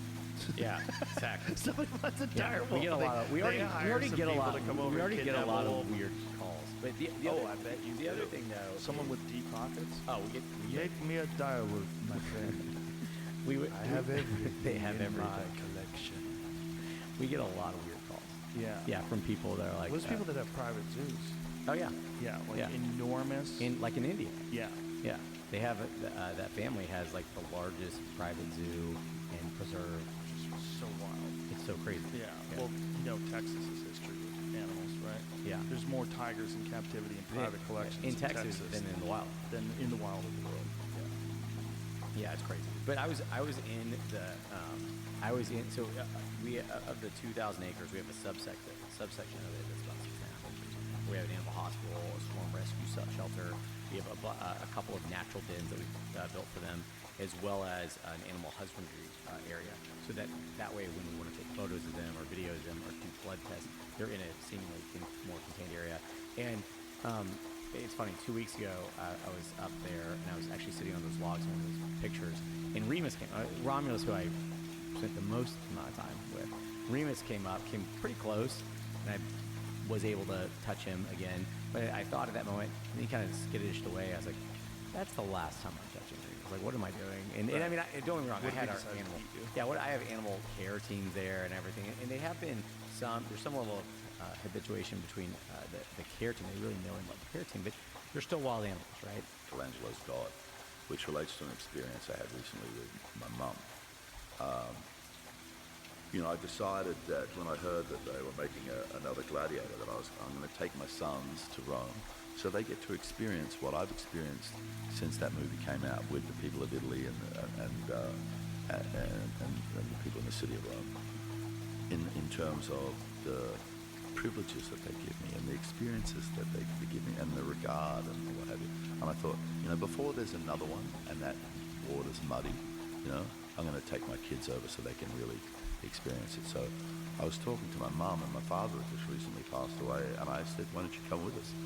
And initially she said that because she'd only ever been to Rome with my dad, that she didn't want to come because she thought it would just make her sad, because that city connected, her to him. And I said to her, Mum, listen to what you're saying. This is a place that connects you to my father. You have to come, So she came along, and we were, doing all the normal family stuff together, touristy stuff, Spanish Steps, Ponta di Trevi. I took the kids to see the old office, the Colosseum, just normal family stuff.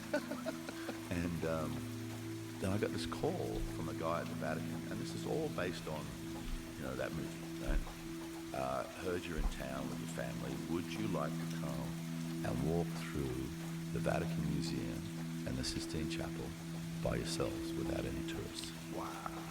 Now, I've done the tourist thing, 1,000 new special friends and you in the Sistine Chapel, natural light, I've done that. So the idea that we could walk in there by ourselves, absolutely. So, and I've taken my mum, and because it was such a big walk, she's in a wheelchair, right? So I'm pushing her around. But every corner we get to is something of immense beauty. I can see her remembering when she was there with my dad and what he said, or a friendship he made, or whatever, He was he was a chatty fella, my old man. He used to make friends very easily, So, we went through that, and I could see it affecting her. And then they took us into the Sistine Chapel. It's unbelievable, man. I'll do it exactly the way I do it on stage for you, man, because it's a funny moment, This guy comes up and goes, Rasta, for you today, I will turn on the lights of the Pope. I said, sorry? Well, the Pope, he likes to come to the chapel to meditate. He likes to see all the beautiful colors. So, we'll put in some lights. And he turns on these lights. I mean, that ceiling is amazing in natural light. When it's got like 16 spotlights on it, man, and you can see the real color of the light blue of the sky and the reds, and you can almost, with that much light on it, you feel like you can see the paint strokes. So you're there under Michelangelo's genius in the light. And I said to the guy, that was amazing.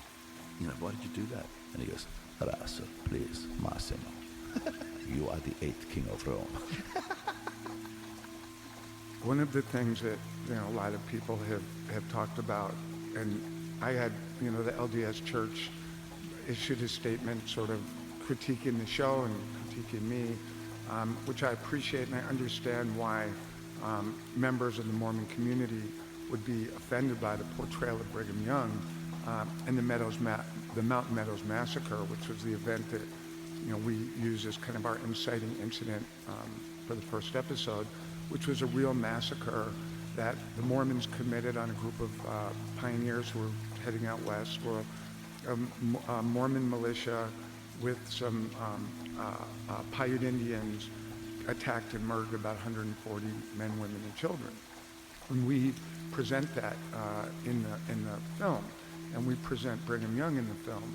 And many Mormons, it's interesting to start reading all the debate about it, but a lot of Mormons were saying, yeah, this is exactly what happened, and this is a part of our history. And there were other Mormons, particularly the seniors in Salt Lake City, were saying, this is not what happened, this is not fair.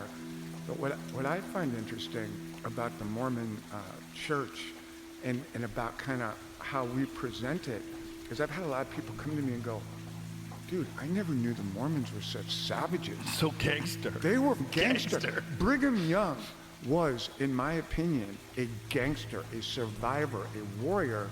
And for anyone who follows Mormon history, you know, they started in upstate New York with this young kid, Joseph Smith, who found these tablets and basically rewrote the Bible and started getting this following. And then they moved to Missouri and they got popular. And then there was an extermination order, and it was kill all the Mormons.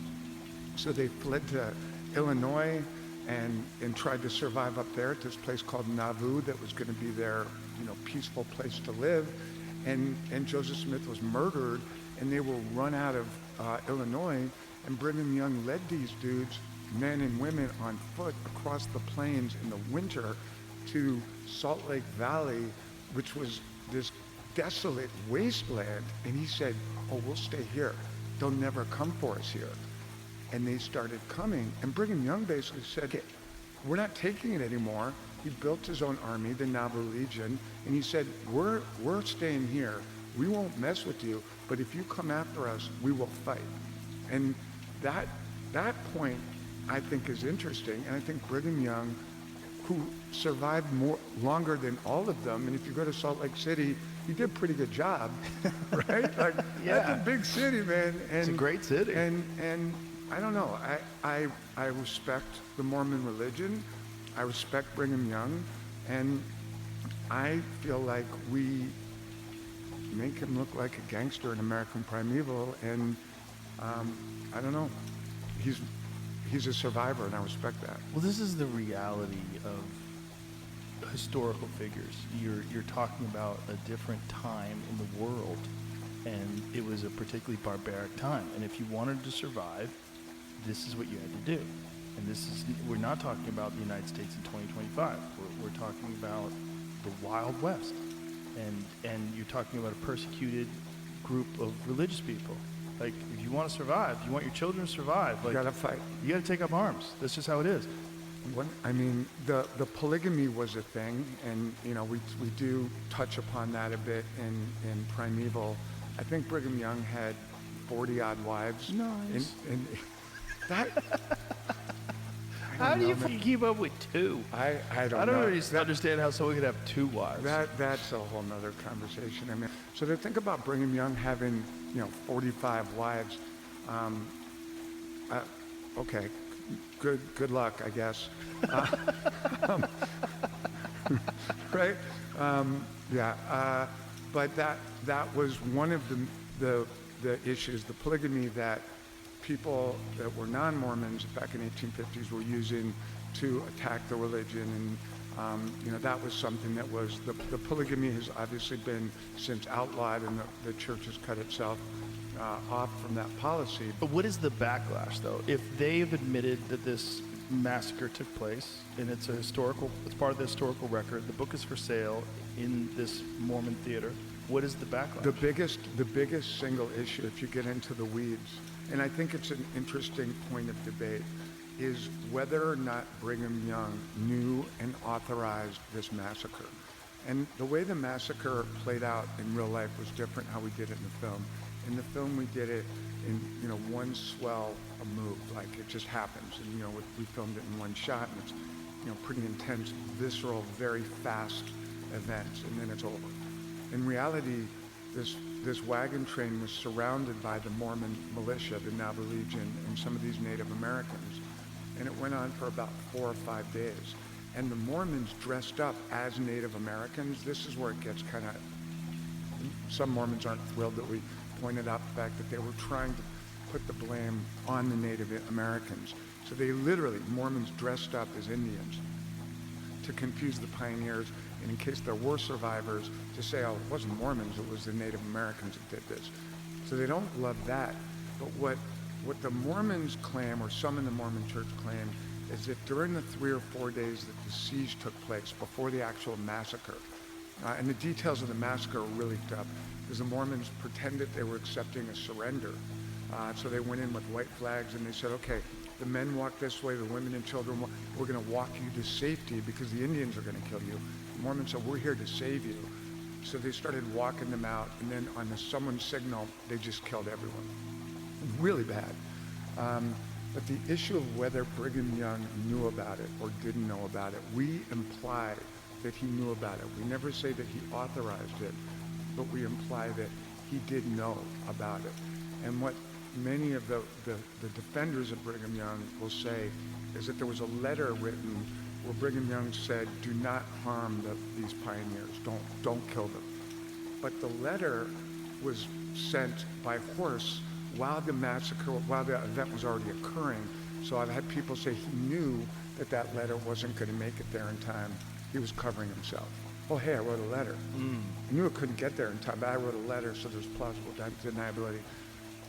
No one knows. It's hard to believe if you really start getting into this, and obviously I did. I know it's not on the top of everyone's list of things to give up about.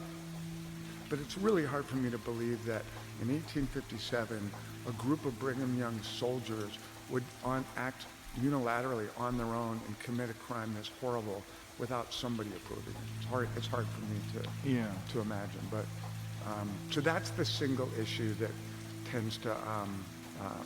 My girlfriend's turned me on to Reddit. I never even really knew what it was. Oh my God. When you say spiritual gifts, what do you mean by that? Yeah, so when I first stumbled into this, which we can talk about later if you want, when I first kind of stumbled into this, I thought this was just about telepathy, right? And that there were these individuals and their parents and teachers were claiming they could read minds. And as I started meeting more and more and more of these families, and again, like I said, teachers, it's not limited to just families, one thing that they started telling me was telepathy is the tip of the iceberg. And I didn't know what that meant. You know, what do you mean telepathy is the tip of the iceberg? And it's true, because I think whether or not its ability to see disease or illness in someone and be able to diagnose it before this person knows that there's something wrong, reading an aura and, you know, saying that they can see a color around not just animals and humans, but plants, being able to speak multiple languages even though you haven't been taught them, or playing instruments and knowing music, or being able to access almost any song and having perfect pitch, being able to visit people in dreams. And then, I mean, I think some of the more just like mind-altering, shocking things for me was how many non-speaking individuals have said that they are able to speak with people from the other side. And yeah, so it didn't just start with telepathy or end with telepathy. It's a plethora of things. So do you think that this is an emerging aspect of human consciousness, or do you think perhaps this is something maybe we had before we were verbal that we've lost, but that lays dormant, like that we don't need it, so like a muscle, it atrophies? Yeah, I think that's exactly right. I mean, I think we all have these abilities. I think this is all part of us, and in the telepathy tapes in episode 5 in particular, we get into animal communication through telepathy, and a story of elephants that knew when someone who was like in charge of their big game preserve had died, and they'd walk days to his house and did kind of stay there for grieving, and then would come back every year on the day of his death. I mean, just unbelievably beautiful stuff. Rupert Sheldrake has talked, has written at length, a brilliant Cambridge biologist, about dogs, experiments he's done that kind of show the dogs know when their owners are coming home, and sometimes cats. So this seems to be part and parcel of the animal kingdom, right? And many of us have had that experience of phone telepathy, where, I was just thinking of someone and they call. People like to dismiss that as being just coincidence, but why do people want to dismiss everything? Like, that's the problem. It's like, I think the real fear is being fooled.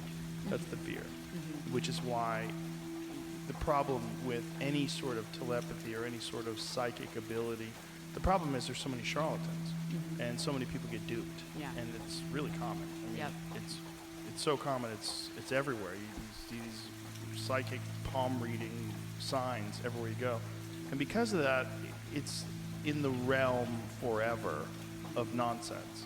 And if you believe in nonsense, you're not a person to be taken seriously. So if you're a scientist and you're studying human neurochemistry and you're studying neuroscience, there's no way you're going to support this unless it's just beating you over the head with overwhelming evidence. And then perhaps you say, maybe there's something here.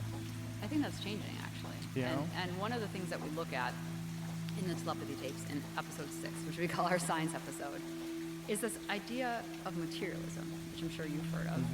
You know, this idea that, at least for the past few hundred years, that the reigning philosophy around how we interpret the world is only true if we can measure it and observe it, right? And that makes you seen foolish if you believe in something that can't be measured or observed, like a psi phenomenon like telepathy or precognition or dreams being able to communicate with someone, or any of that stuff would be thrown out as being silly. And I think there's been a massive effort to make that true, right? That if you believe this or you're a scientist and you want to publish this, we're going to dismiss you or ridicule you just for even daring to ask that question. Research about this type of stuff has been dismissed because it's materialist, scientists who for a long time run the journals. Sure. But there is something interesting here, which is that consciousness, we don't know where it comes from, And so what, the brilliant scientist Dean Radin talks about in the telepathy tapes is that if you think of materialism as a pyramid, right, and the base of the pyramid and all the things that have built up our world, which are biology and physics and chemistry and all those things, those have rules and properties, and we shouldn't throw those out. Those are pretty much true. But currently at the top of the pyramid is consciousness, and we can't explain where that comes from and why it's there. But if you just take consciousness from the top and put it on the bottom, so that consciousness is the basis of all reality, right? That consciousness is fundamental. That everything is the product of our thoughts first. Then we can account for all this stuff. Then we can account for precognition or telepathy. And it's not that big of a change. It's just flipping kind of the order of the pyramid.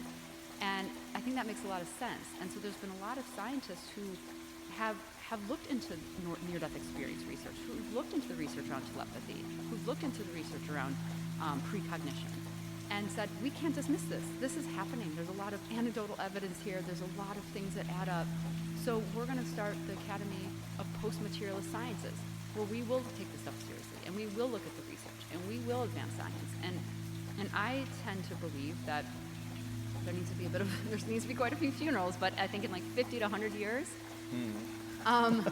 the scientists that we're gripping on to the materialist paradigm, I really believe that that's going to be kind of like the flat earthers in the future. Like, I think the scientists doing this are on the right side of history, because we have to account for it. We don't exactly know where it comes from. And there's a lot of people that think that the universe is formed through consciousness. Yeah. This is Thomas Campbell's take on things. I don't know, familiar with him? Yeah. He was a mind bender when I had him in here. I was like, what are you saying? Exactly. Like, you have to listen to it 3 or 4 times, and then you have to, I told him, listen, let's stop here. We'll do it again, because I'm going to have to absorb this. Yeah. But the concept is that essentially the universe is formulated through consciousness in some way, and that we're interacting with it through consciousness, and that it's not as real as we want to believe it is. Yeah, I mean, and even if you just basic it down, right? Like this room. What came first, the room or the thought of the room? Everything in this room. It was a thought first. Right. Everything. Right. Everything on our planet was a thought first. Well, everything that except we for created. the planet itself. Right. Yeah, I've always said that I think that ideas might be a life form. Mm-hmm. That they get into people's heads, and then people manufacture physical objects out of these ideas, whether it's art, and I think that's one of the reasons why we like art so much. Yeah, I mean, that's how this whole podcast started, I think. Sure. You know? Because he was Mike Tyson again. He was getting ready to fight again, and he was terrified. And this is Mike Tyson again at 50, right? So imagine what Mike Tyson at 22 was like. I mean, it had to be terrifying. I bet he won so many fights just psychologically. Oh, yeah. Just standing across the ring looking at that guy, even if I was a good fighter. Yeah. I'm like, man. Yeah, everybody was terrified of him. He was standing like, why am I doing this? Uh-huh. Yeah, he had an aura, and all the greats have auras like that. Roy Jones had that aura in his prime, too, where you knew the fighter that he was facing was fucked. And it, eventually catches up with you, and it did with Mike, with Buster Douglas, and then Evander Holyfield, and some of the other fights after that. But, when a fighter has that aura, it takes a very special, confident person to overcome that. And that's why winning a title is so difficult. It's so difficult to beat a champion. Is the psychological part, especially if you've never had a championship fight, and you're fighting someone like, Anderson Silva in his prime, who has just been dominating his division. This is your first world title fight. And you're fighting a guy who's been there, done that 8 times, destroyed everybody in his path, and he's looking at you at the weigh-ins. He's not even remotely nervous about you, and he's like smiling at you, and he thinks he's just going to tear you apart. Yeah. And it takes a person of very special psychological, you have to have a fortitude.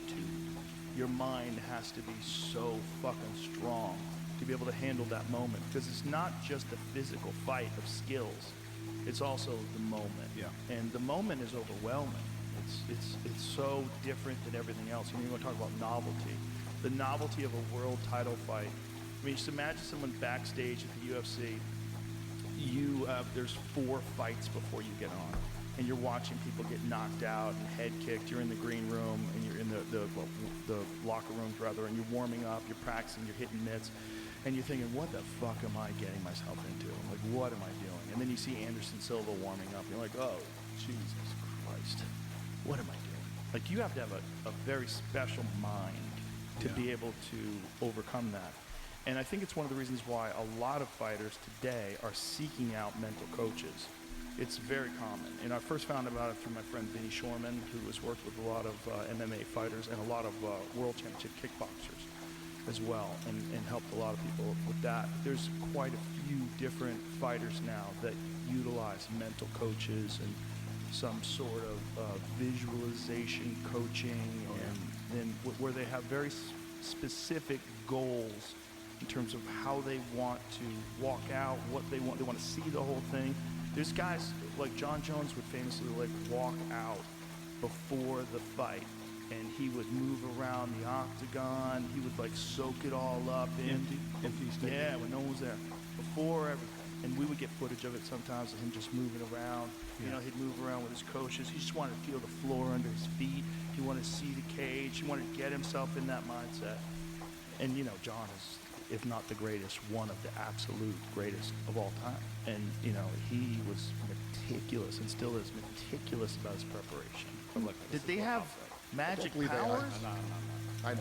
Did the folklore versions have magic powers, or were they just dwarves? I imagine that they're probably based on the real life people that they then magicked up, because, and my evidence is like Snow White itself. And it says this type of supernatural being in Germanic folklore. Accounts of dwarves vary significantly throughout history.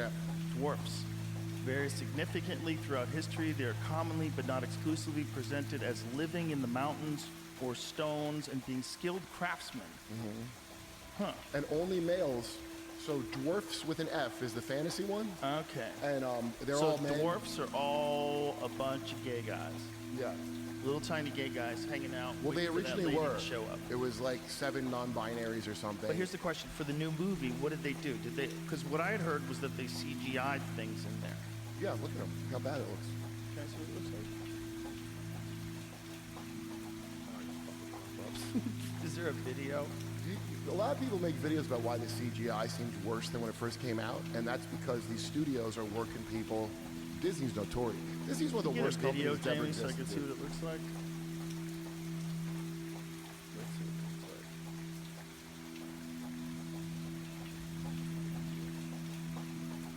looks like. It's kind of sucks that a kid gets put into the position like that, where they're talking about politics and talking about. Yes, look, if you put your kids in auditions, you are trafficking your children, so you know. Oh wow, that does look bad. Oh, it doesn't look real at all. Yeah, and then like they do all the work while she dances around being a leader or whatever. The script was Wait a screwed minute, from the how much start. did this cost? They should get doged looking at this movie. They spent $250 million making that movie.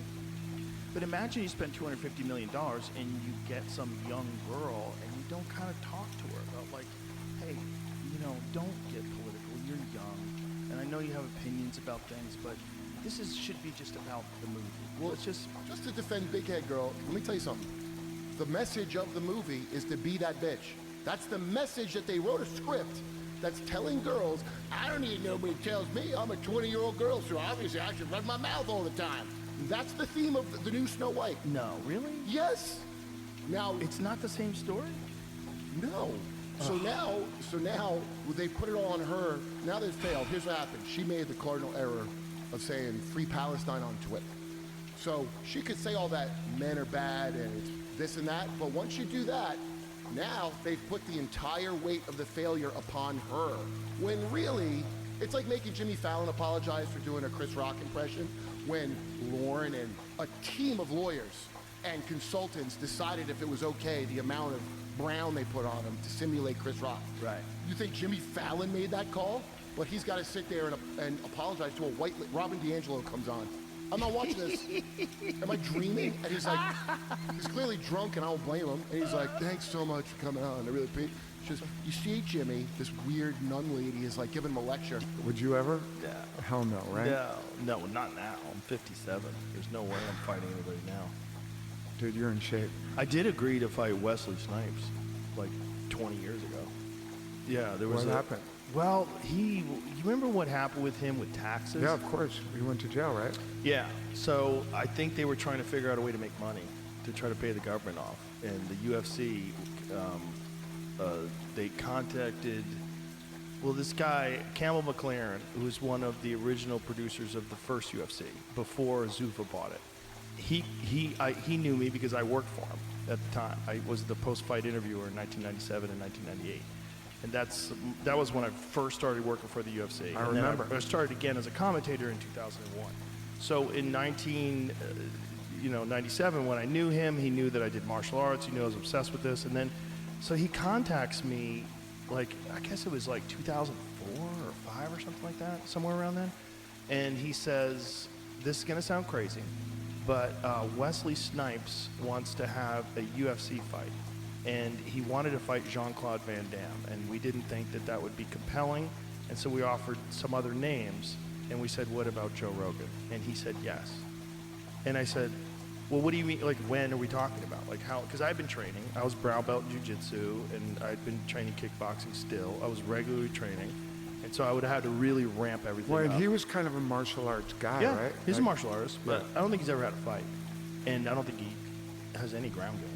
And that's a giant problem. No, and you would have gotten a hold of Well, him. also, I was a national. I mean, I competed nationally in Taekwondo for 5-6 years. Traveled around the country, like, and I had 3 kickboxing fights. I was a good stand-up fighter, like, and I can kick very hard. I'm very good. And even then I was even better because I was in my 30s. So what happened? He didn't want to do it. Like, as For time went every on, reason you just said, you would have killed him. as time went on, I think he kind of understood that it was a bad idea. Yeah. I think initially he thought maybe, who knows? It could have been chemically fueled. These conversations with The him. desire to have it was chemically fueled, It could have fueled, and been. then he It could have sobered been. up. But I trained every day. I You- trained you- for 6 You months. would have annihilated him. I was kickboxing with Rob Kamen in the morning, and I was doing jiu-jitsu at night. I was exhausted. prepping for the Wesley Snipes Yes. fight, or just in We were in negotiation. No, So you the were- first negotiation was 50-50. We were going to split it 50-50, this and that, blah, blah, blah. And I said, okay, great. And then a couple weeks went by, and I had lawyers involved, the whole thing. And then it was like, Wesley wants 60-40. And but this time I'd already invested so much time training. I go, okay, I just give it to him. I'm like, I'm going to this guy up. I go, just give it to him. Just give it to him. Yeah. And then it got to a point where just give me $500,000. I don't care what you give Wesley. Right. I go, give me $500,000. We'll go. And we agreed on that. I said, I don't care what you give him. Just give it to him. I'm going to strangle this guy. I'm going to get a hold of him, and there's not going to be a goddamn thing he can do about it. I was convinced. And I was like, So was Wesley convinced. It was He obviously so, knew that. but it was so engrossing. Like, it took up all my energy and my time. Right. Like, my mind shifted into like what it was when I was younger and I was fighting. It was wild. It was weird. Like, I became like a different person for like almost a year. So, like, when you hear the name Wesley Snipes now, I have no animosity. There's not towards like him. a little part of your brain that still flips. And No. I think he did a smart thing. I think he did a smart thing by not doing it. It's just so interesting, and the idea that you got to experience a version of what it feels like to prepare to fight someone. Yeah. Because people just don't get it, right? Well, I had fought a bunch of times, and I know when I was younger. I mean, it had been more than 10 years since my last fight, but I knew what it was like. I knew the experience. I knew what training and preparing was like, and I also knew that like I was a legitimate brown belt in jiu-jitsu. Dude, you I had would been have training fucked him jiu-jitsu up. for a while, but it was like I think he had this idea that he was going to be able to hit me when I was trying to take him down. I was like, dude, I would happily stand up. These children that can read things, are they typing it out like on an iPad? Are they writing it physically? How do they do it? Usually, so there's different forms of spelling to communicate. often there's like a letterboard, right? Sometimes it's a stencil letterboard that you poke a pencil through, so you really know when you get that letter, and it's really satisfying to like, get the whole poke through. Sometimes there's like just a laminate board where you kind of point to a letter.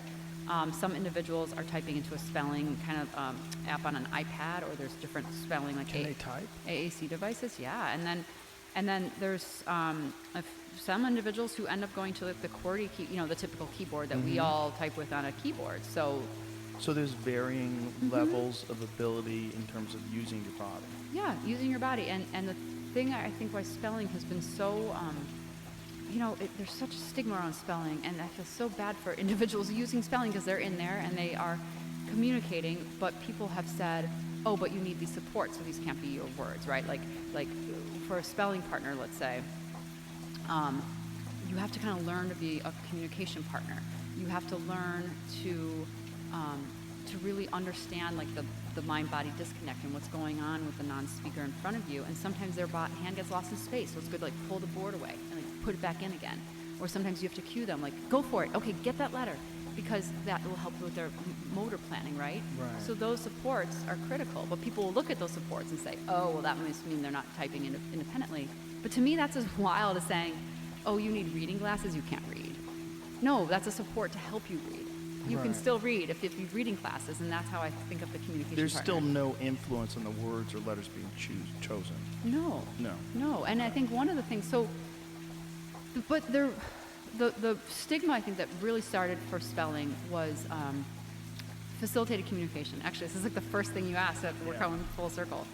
So for a long time, there was just no hope of getting, people who weren't verbal, non-speakers out. There just wasn't. And then all of a sudden, facilitated communication came along, and it was developed, I think, in Australia, or I think. But this was ideas of, put some pressure on someone's wrist so they can really feel where they're at in space, right? Like they'll be able to spell. And it was a miracle. I mean, it was all over the news. This was great. And some of the first parents that were using facilitated communication started reporting there's telepathy involved. And this was at Syracuse University in the 90s. Syracuse knew about this and started kind of bearing that information. And there was a lot of like kind of, you'll be let go if you're teaching this and you're talking about this. So there was kind of big cover up. So this was new. This is not new that this was going on. But then there were some claims of, sexual assault. There's awful things that happened where what was being claimed didn't happen. And so people started blaming facilitated communication. Oh, well, maybe they're pushing their hand or doing this or doing that. And I think for a lot of people who train in facilitated communication, you're using your hand to put pressure so the individual knows where the body is in space, but you're not pushing their hand. But there probably are some cases where that had happened. Well, anyway, so then it got kind of just stigmatized, right? It's pseudoscience, it's not the... And then, so spelling evolved into these forms where it was like, no touch, do not touch. And so many of those spelling groups now are helping individuals, and the big tenet of this is you cannot touch them. And that's where spelling's at now, is that you learn to communicate and there's no touch involved. But I'm one of these people that thinks like whatever the individual needs to help them communicate, Right. it's okay. If you need a little touch so you know where your arm is, Right. or sometimes it helps you go faster if there's a little push, like I think go for it, help these individuals get out there. Right. This touch is not guiding them towards specific letters. This touch is just an affirmation, just to help them. Yeah. To help them relax, to help them connect. Yeah, and it was really, on set sometimes, because every once in a while, some parents like hold the board and hold it there for their child, and we would use these like dry erase, markers on the screen to be like, is the board moving? And it wasn't. I mean, it's just the fact that the child can read hieroglyphics is insane. I would love to see, like cuneiform or Sumerian in particular. We had an ancient language scholar named Wes Huffon, and he was explaining how a lot of these interpretations of like the Sumerian text, which is the oldest version of, a lot of these like biblical stories. In fact, he was like, I can't read it. He goes, I can read all these different languages, but this one is so different than all the others, and it doesn't have anything that's like it. Like a lot of these other languages, you can find similarities in the way they're structured, the way the sentences are structured. There's none of that with Sumerian. It's like, this is a wacky language. Yeah. He's like, I can't read it. That's And so he was bad. brilliant. Yeah. So when you talk to a guy like that, who's humble about it, Right, but yeah. also like very well read. Yeah. He's like, I don't know what's going I don't know on. what this is. Give that to the kid. So you know? interesting. Yeah, I mean, it seems like there's a lot of opportunity to really get into that with these nonverbal kids if you find one that, is there more than one that has this ability to do this? I mean, I can only comment on the people I've met, but I think of all the people that we're talking to a lot, you know, for the project and now the film, yeah, I mean, it's definitely more than one. I mean, at least I know 15 or 20 who can, who seem to know various languages they haven't been taught. 15 or 20? Mm-hmm. Yeah. Wow. Yeah, and one of the earlier children that Dr. Powell was studying, this boy knew really kind of odd languages like Russian and Japanese, and I think he was 5 or 6, and could just speak in different languages and knew different languages. It's absolutely remarkable. Wow. Yeah. And is there a, like, even the most out there theory about what's going on? I mean, this is the thing, right? There hasn't been a lot of research around this phenomena, and I think I can only go again off of what spellers have said. I mean, one thing is that they say that there's a neurology behind language, right? The most baseline language is not with words. Words are these 3D objects that we attach to these thoughts and feelings, and that is the thing that they can understand, which makes sense. That would be what telepathy is, right? If you're not using words. Well, that is Right. our version of telepathy. We Right. make noise with our mouth, and then you can read my mind. Right, Sort yeah, of, kind of. Kind of. I mean, in a clumsy way. Yeah, but if you think of prayer, right, that's telepathy. If people who come back from a near-death experience and they say they have these communications with someone, you don't have a body, I mean, that's telepathy, right? Like, if a medium is talking to someone or getting messages from someone who's passed, like, that's telepathy. So it seems like the baseline, to me, like, all of this is proven for me that we have a soul, or, you know, there's at least, if that word is triggering into someone, that at least there's a conscious body, there's a consciousness in each of us that doesn't need a body. Like, and so I think the language thing is like we've put words over this thing, and but the telepathy, the baseline is there no matter what. And if you can understand the baseline of what's being communicated, the words don't matter. Does that make sense? It does. The other thing they're going to talk about is UAPs. They're going to release all the UAP information. So you're the guy to ask about this. What if any possibility is there that there is some sort of advanced propulsion system technology that's being worked on in secret? And that they're trying to cover this up with this talk of aliens and alien tech and not of this world. And is it possible that there's some sort of very secret program that's going on in cahoots with some defense contractors that are developing advanced propulsion systems that they're using for these drones? I mean, SpaceX, you know, my company SpaceX has the most advanced rocket technology in the world. I think I'd know. Right. And to the best of my knowledge, there is not any magic. There's not like some super advanced propulsion technology.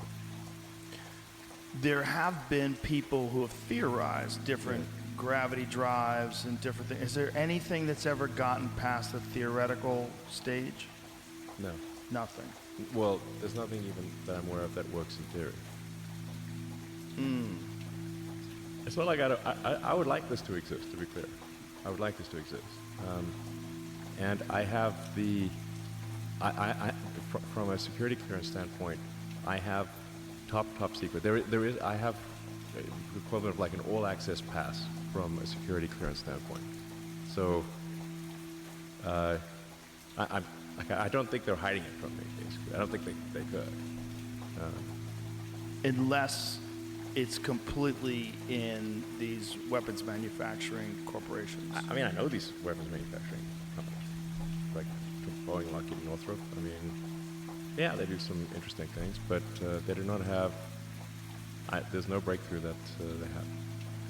So I'm confident they do not have a breakthrough. When you hear people like, why don't they just compete with SpaceX and make a better rocket? In which case, you know, they can make. Why are they holding back on making a lot of money from beating SpaceX with better rockets? My thought was that what if it's just a drone, and you can't have a biological entity inside of it because it just bursts from the speed that it's moving at. That a human couldn't tolerate the amount of force. So they're just drones. I don't think so. So what do you think people like Ryan Graves Like I said, and Commander David like, Fravor... I want cool things to exist. Right. Like, so like, do I want UFOs to exist? Yes, I want UFOs to exist because that would be really interesting. Of course, everybody does. Yeah. It'd be cool. It's a more boring world where UFOs don't exist, or like flying, like advanced propulsion stuff doesn't exist. If it doesn't exist, that's more boring. It'd be more interesting. If it did exist, I'd like it to exist. I hope we find something, but I have not seen, SpaceX launches 90% of all satellite mass to orbit.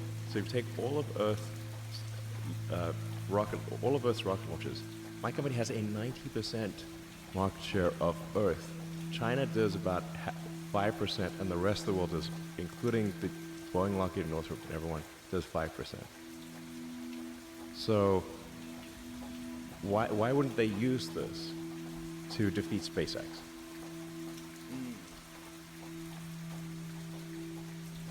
Yeah. Yeah. Yeah, it makes Why sense. would they hold No, back? listen, that's why I asked you. It would make sense. What do you think that these people are We're seeing? launching a rocket every 2 days.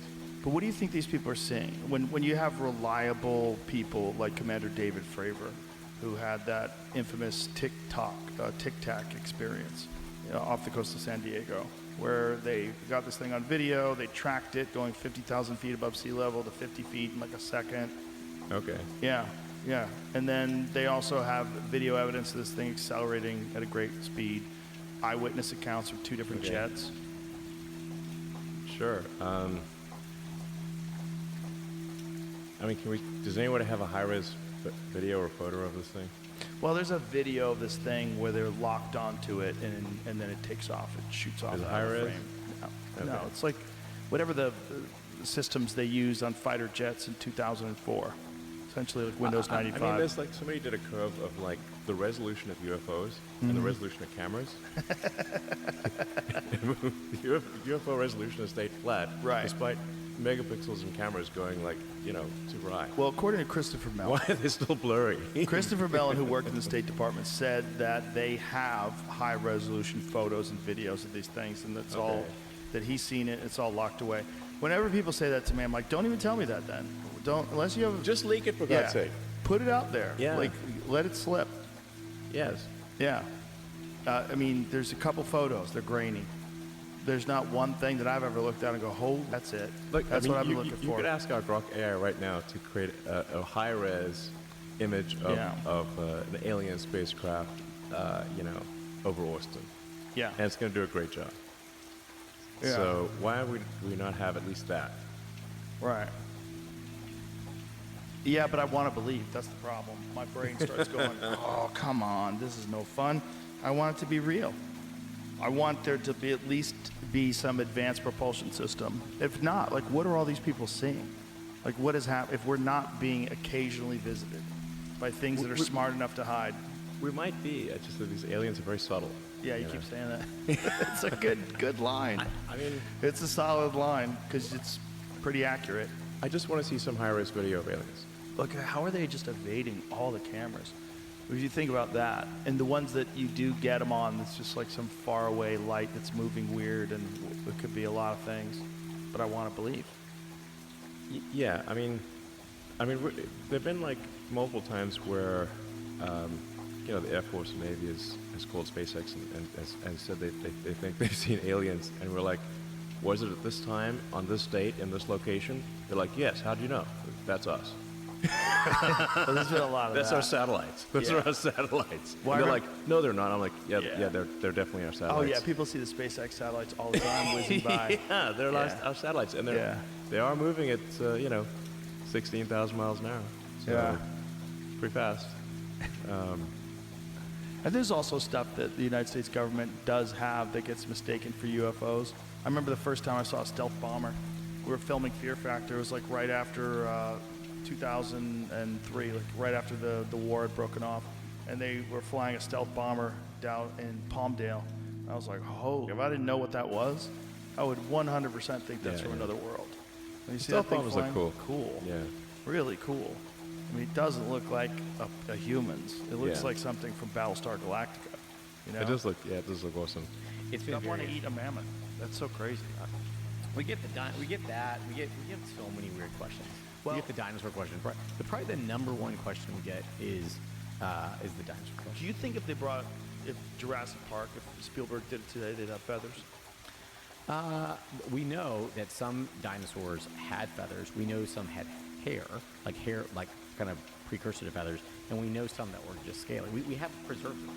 We can see in the fossil record whether they had it, right? Have you seen the one that's in the Montana University? There's a university in Bozeman that has a museum. Isn't the university? It might just be a museum. Yeah. But when I was visiting there a few years back, they have a raptor, and one side of the raptor is feathered, and the other side is like Jurassic Park, like scaly. And you look at it, you go, oh, it's just like, oh, it's a bird. Yeah. Like now it makes sense. Like it makes more sense. With Yeah. its little stupid arms. Like makes more sense. Yeah, That it's a bird. Have you seen a Watson? No. Can we pull up a Watson? So this is a bird that lives today in the Amazon, and it is it's called a Hoatzin. I think it's called I don't know how you spell it. It's like Hoatzen or something like that. We can find it. Yeah. Apparently it also smells terrible. But if you type in it's the Hoatzin, and then if you click in and find a baby picture, it's got these little creepy hands. It looks like kind of like a bird-like dinosaur. We did the genome on this for fun. So you can see it. Like it climbs. So before it ever climbs, it actually climbs up everything. Well, and you look at an eagle's talon, you're like, what the hell is that? And then it evolves. Like if you the first kind of like quote unquote dinosaur bird out there, it actually it crawls. It crawls like it doesn't fly. Most birds just sit there with their little like wing nubs and just don't do anything. These guys actually climb. What about terror birds? Oh yeah, this is scary. That's a crazy animal. Like what the hell was that thing? Yeah. And that was, what was that? How many years ago did those things go extinct? Oh, those more are than millions. Millions, right? Yeah. So the oldest DNA that we have is about 1.5 million years old. That's it? Yeah. So dinosaurs are out of the picture. So you can. A guy you should talk to about not that, but that's interesting is Kenneth Lacavara. He discovered the 4 largest dinosaurs of all time, including Dreadnoughtus, which is just it's the craziest thing ever. And going back to Dreadnoughtus, and going back to the issues that what is Dreadnoughtus? Oh, Dreadnoughtus is amazing. So I don't know. Whoa! What? Imagine it did. Yeah, go to that. What cool colors? Yeah. It was. So it's a planet. Yeah, it's a planet. It's the size of a fucking 737. But it's going almost back, as big as a 737. That's so crazy. Going back to this crazy notion of museums, he found it in Argentina, and he's amazing. Kenneth Lacavara, he's amazing. He found it in Argentina, discovered the species, named the species, and he brought it. He brought it to New Jersey to do all the modeling and all that. The government changed, and they yanked it back. You know the old school, like the end of Raiders of the Lost Ark?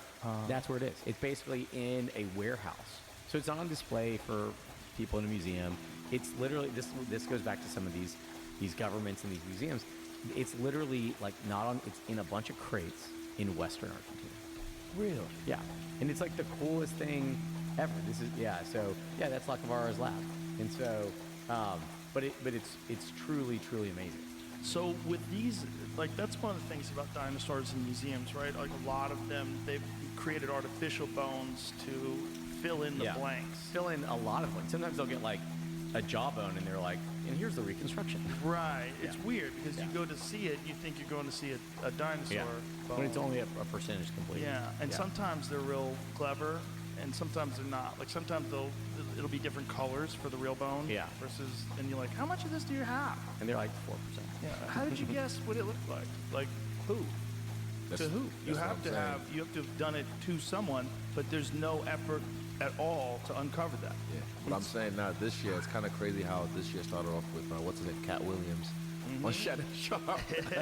He starts talking, spilling the tea, sipping the cognac. Yeah. And then now this whole P. Diddy thing. Sometimes you have to tell Diddy no. Oh, man, bro. Yeah, it's crazy. Oh, man. Sean Diddy Combs' alleged list of accomplishments to be revealed soon. The names will shock you, attorney says. Whoa. I think he's going to sing, I think he has to sing or he bro, goes also, to jail I'll tell you for the one rest of thing. his life. God protects me. I'm so glad God protects me. Because, look, if I got invited to the white party, I'd have gone. Especially if you didn't know. Of course, no one knows. No one Right. knew. If And you then don't know, find you're just out. a celebrity, and you know, oh, Jennifer Lopez is going to be there. Oh, Rick That's what I'm Ross is saying. going to be there. Everyone's going to be there. And That would be a cool place. I want to meet those people. Facts. And I just want to be there having fun partying, but then they start to, apparently, they said they were using, I'm going to guess it's like ketamine, because they said horse tranquilizer, and they were putting in people's drinks in the champagne and then getting them all loose. Yeah. So I'll tell you a secret. It's just us two, right? Yeah. After I knocked out Pereira in Miami, we went to Tootsie's the next night, and they were like, yo, P. Diddy wasn't here watching your fight last night. I was like, wait, word? Crazy. And I went and checked my DMs, and I saw, oh, shit, he hit me up. And he was talking about 2 months later, I want to do an interview or whatever. And I said, here's my manager's number. But cool. Nothing ever came off it. But again, that's why I say God be protecting me. Right. Because who knows? Like, you never know. Oh, yeah, we're having this party later on. Yeah, that's cool. All right, cool. And then they start to, like, you know, you find some chick, you pull on you, and then boom. Oh, how was that 15-year-old? Wait, what? Right. And Yeah. you're filmed. Yeah. I And heard then- about that. Yeah. He But had, again- apparently, allegedly, Yeah, cameras all over the allegedly. house, and 100 1,000 bottles of baby oil. Yeah. What? Nobody's that 1,000? ashy, bro. 1,000. Also, by the way, that's shit lube. Coconut oil is better. Fucking water-based lubricant. Yeah. But baby oil is acidic as fuck. Johnson & Johnson's. Like, that's demonic, bro. Like, why would you use baby oil? Even Old if you're school. fucking dude. Nah. Probably started out with it. That's all the bottles. Nah, that's AI. That's that gotta be AI? AI. That's gotta be AI. I don't know if it's AI. I think that's real. I Right, think it was so- lube and baby oil. I think you had a variety of different substances. Who counted that? Was Look at that. 1,000. Look at that. 1, 2, 3 Bro, bottles of baby imagine oil. having 4, 5, 500 6 bottles bottles. of baby oil on the wall. Imagine having 500 bottles and go, we need to go for a fucking Target run. Nah, man. Oh, the fact that said it was fucking, what do you call it, Costco, and Costco goes, nah, we don't sell that shit. What is this? Defaced AR-15s? Interesting. What does that mean? Does that So mean they scratch the serial what do you numbers call it off? Yeah. Whoa, that's a serious crime. Yeah. That's a serious crime. But again, see, he's in cahoots with Epstein. And then... Is he in cahoots with? Was he in cahoots with Yeah. Epstein, or was it just a similar type of an No, operation? they were friends. Really? Yeah, because Epstein had a fucking on Miami as well. That really private, rich estate in Miami. So they were all in cahoots as well. But again, I think he's gonna sing. Isn't it crazy? Like, that was always the conspiracy theory, tinfoil hat thing. Oh, there's a place where the elites go to fuck underage kids. Like, what? What's his name? Alex Jones. Alex Jones. Yeah. He was Alex right. Jones. He was right. He was right about a lot of things. Almost everything. Yeah, most. About almost everything. Fuck up that one. But almost everything else, he was right. But you got to realize that that guy had been uncovering real conspiracies that the media had not covered for years. fucking decades. And he was literally having like a psychotic break because of it, because he's just drinking all the time and dealing with the stress. How would you? Even Kanye. Imagine you trying to tell people something. Right. And then no one believes you and they call you crazy. I'd go crazy just trying to explain to people. Even I can imagine the frustration of trying to explain to Right. someone, and you're like, no, this is really happening. And they're like, yeah, whatever, you this and that. And I went down the rabbit hole in 2020. I'll tell you, I did. I had to. And for me, it was just like I could see the fuckery. Do you know the Mike Tyson story? No. So Mike Tyson, when he was 13, so Mike Tyson had a terrible childhood, you know, Bedford-Stuyvesant, Brooklyn. It's just like horrible neighborhood crime and, you know, in and out of detention centers. He gets adopted when he's 13 by this guy, Customato, who is one of the greatest trainers of all time, but also a hypnotist. So Customato starts hypnotizing Mike Tyson when he's 13 years old. Oh my God. And when he talks to him about fighting, he's like, you don't exist, only the task. So all of the things like, what, maybe I'm not good enough, maybe I'm not, maybe I'm this, maybe I'm that, maybe I'm a fraud, you don't exist. It's only the task. And you're going to be the greatest heavyweight champion of all time. That is such a great. And if Cuss didn't die, he had an unbelievable, spectacular career, but you can tell the difference when Cuss is gone. He doesn't have that mentor anymore, doesn't have that leadership, and eventually it kind of falls apart for him. You know, he wins the title when Cuss had already been dead, but then defends the title. He was just unstoppable. He was so much better than everybody else, but slowly but surely, up until the Buster Douglas fight, you see like this deterioration of his discipline, and he's sort of just resting on his laurels, and fear. Everyone was so terrified of him. By the time they got into the ring, they were already beat. Yeah.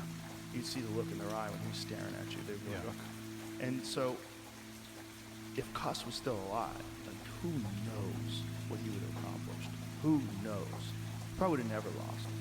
If Cuss stayed alive, if Cuss was like slightly younger and was able to make it with him deep into his career, who knows? Yeah. But hypnotized him when he was 13. And that's early.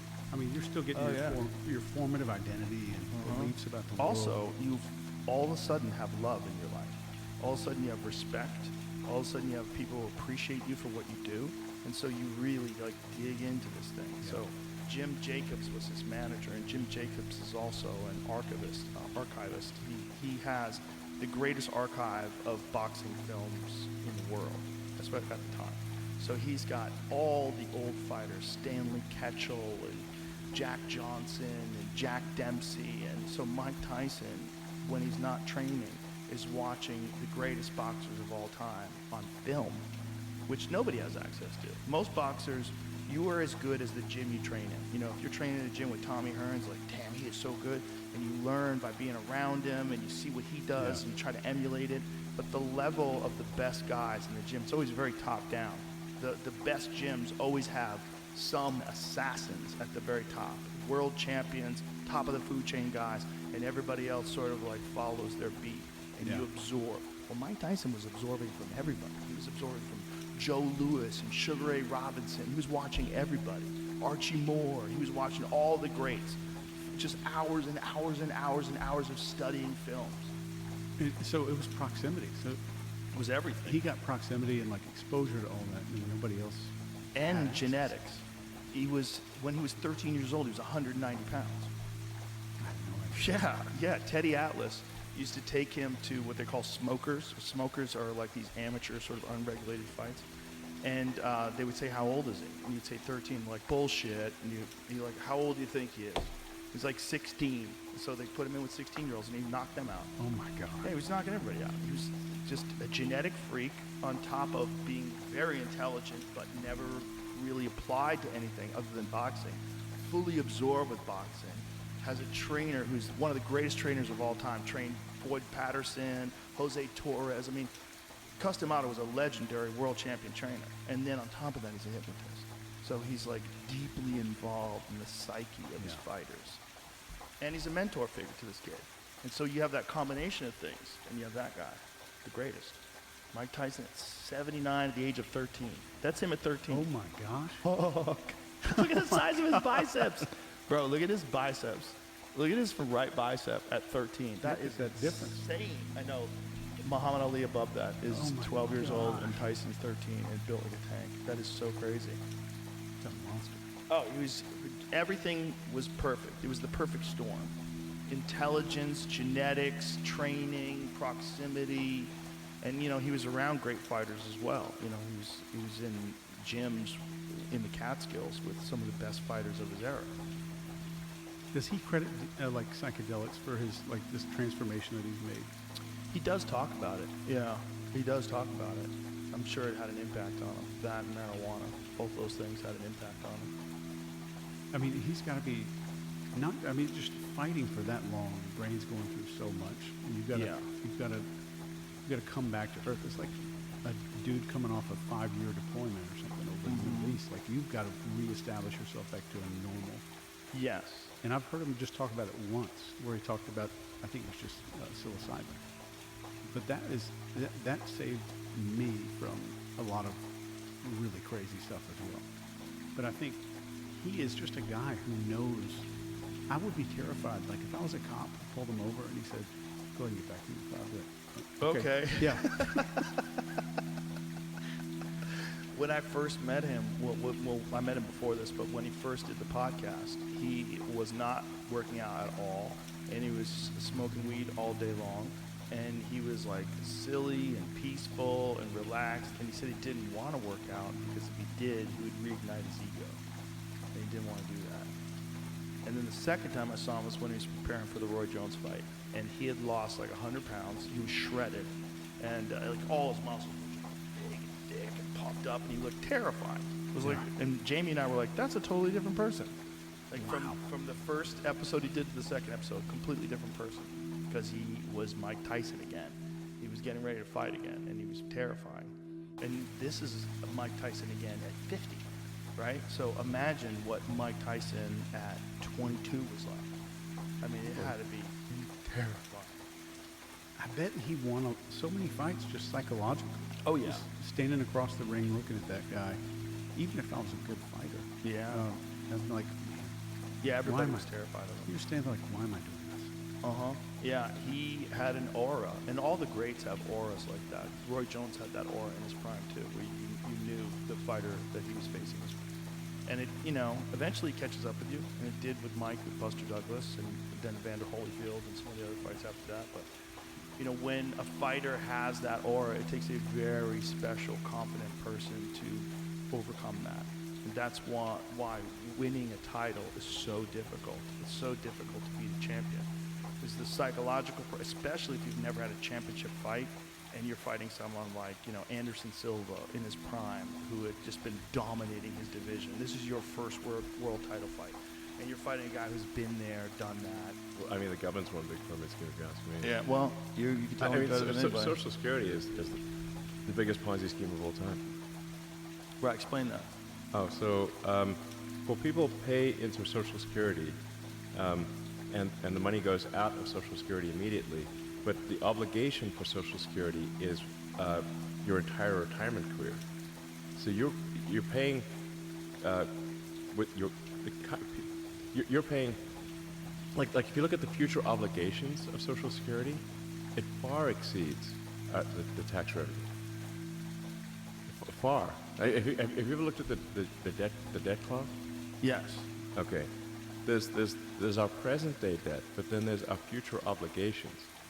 So when you look at the future obligations of Social Security, the actual national debt is like double what people think it is because of the future obligations. So basically people are living way longer than expected.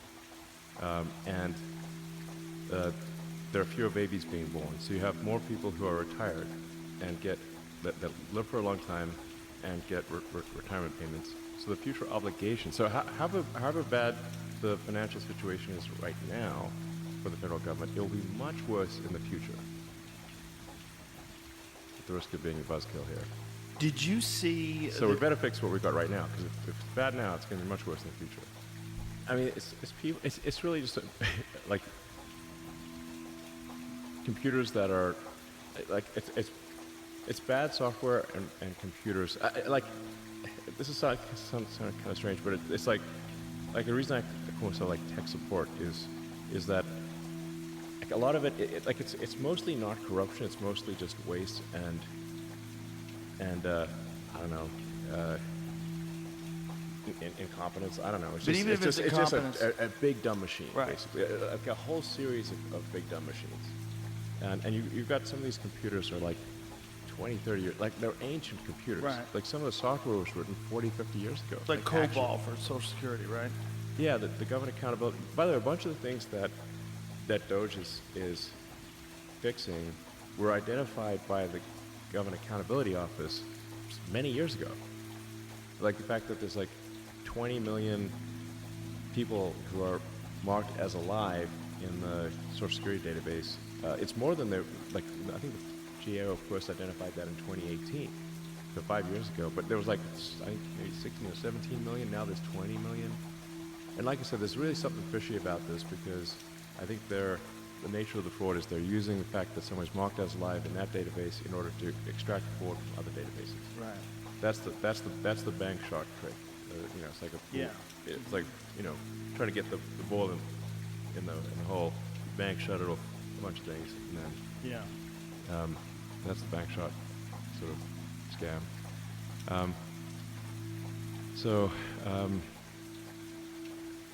So we're like doing tech support. We're like fixing stuff that is, just broken. Broken, inefficient.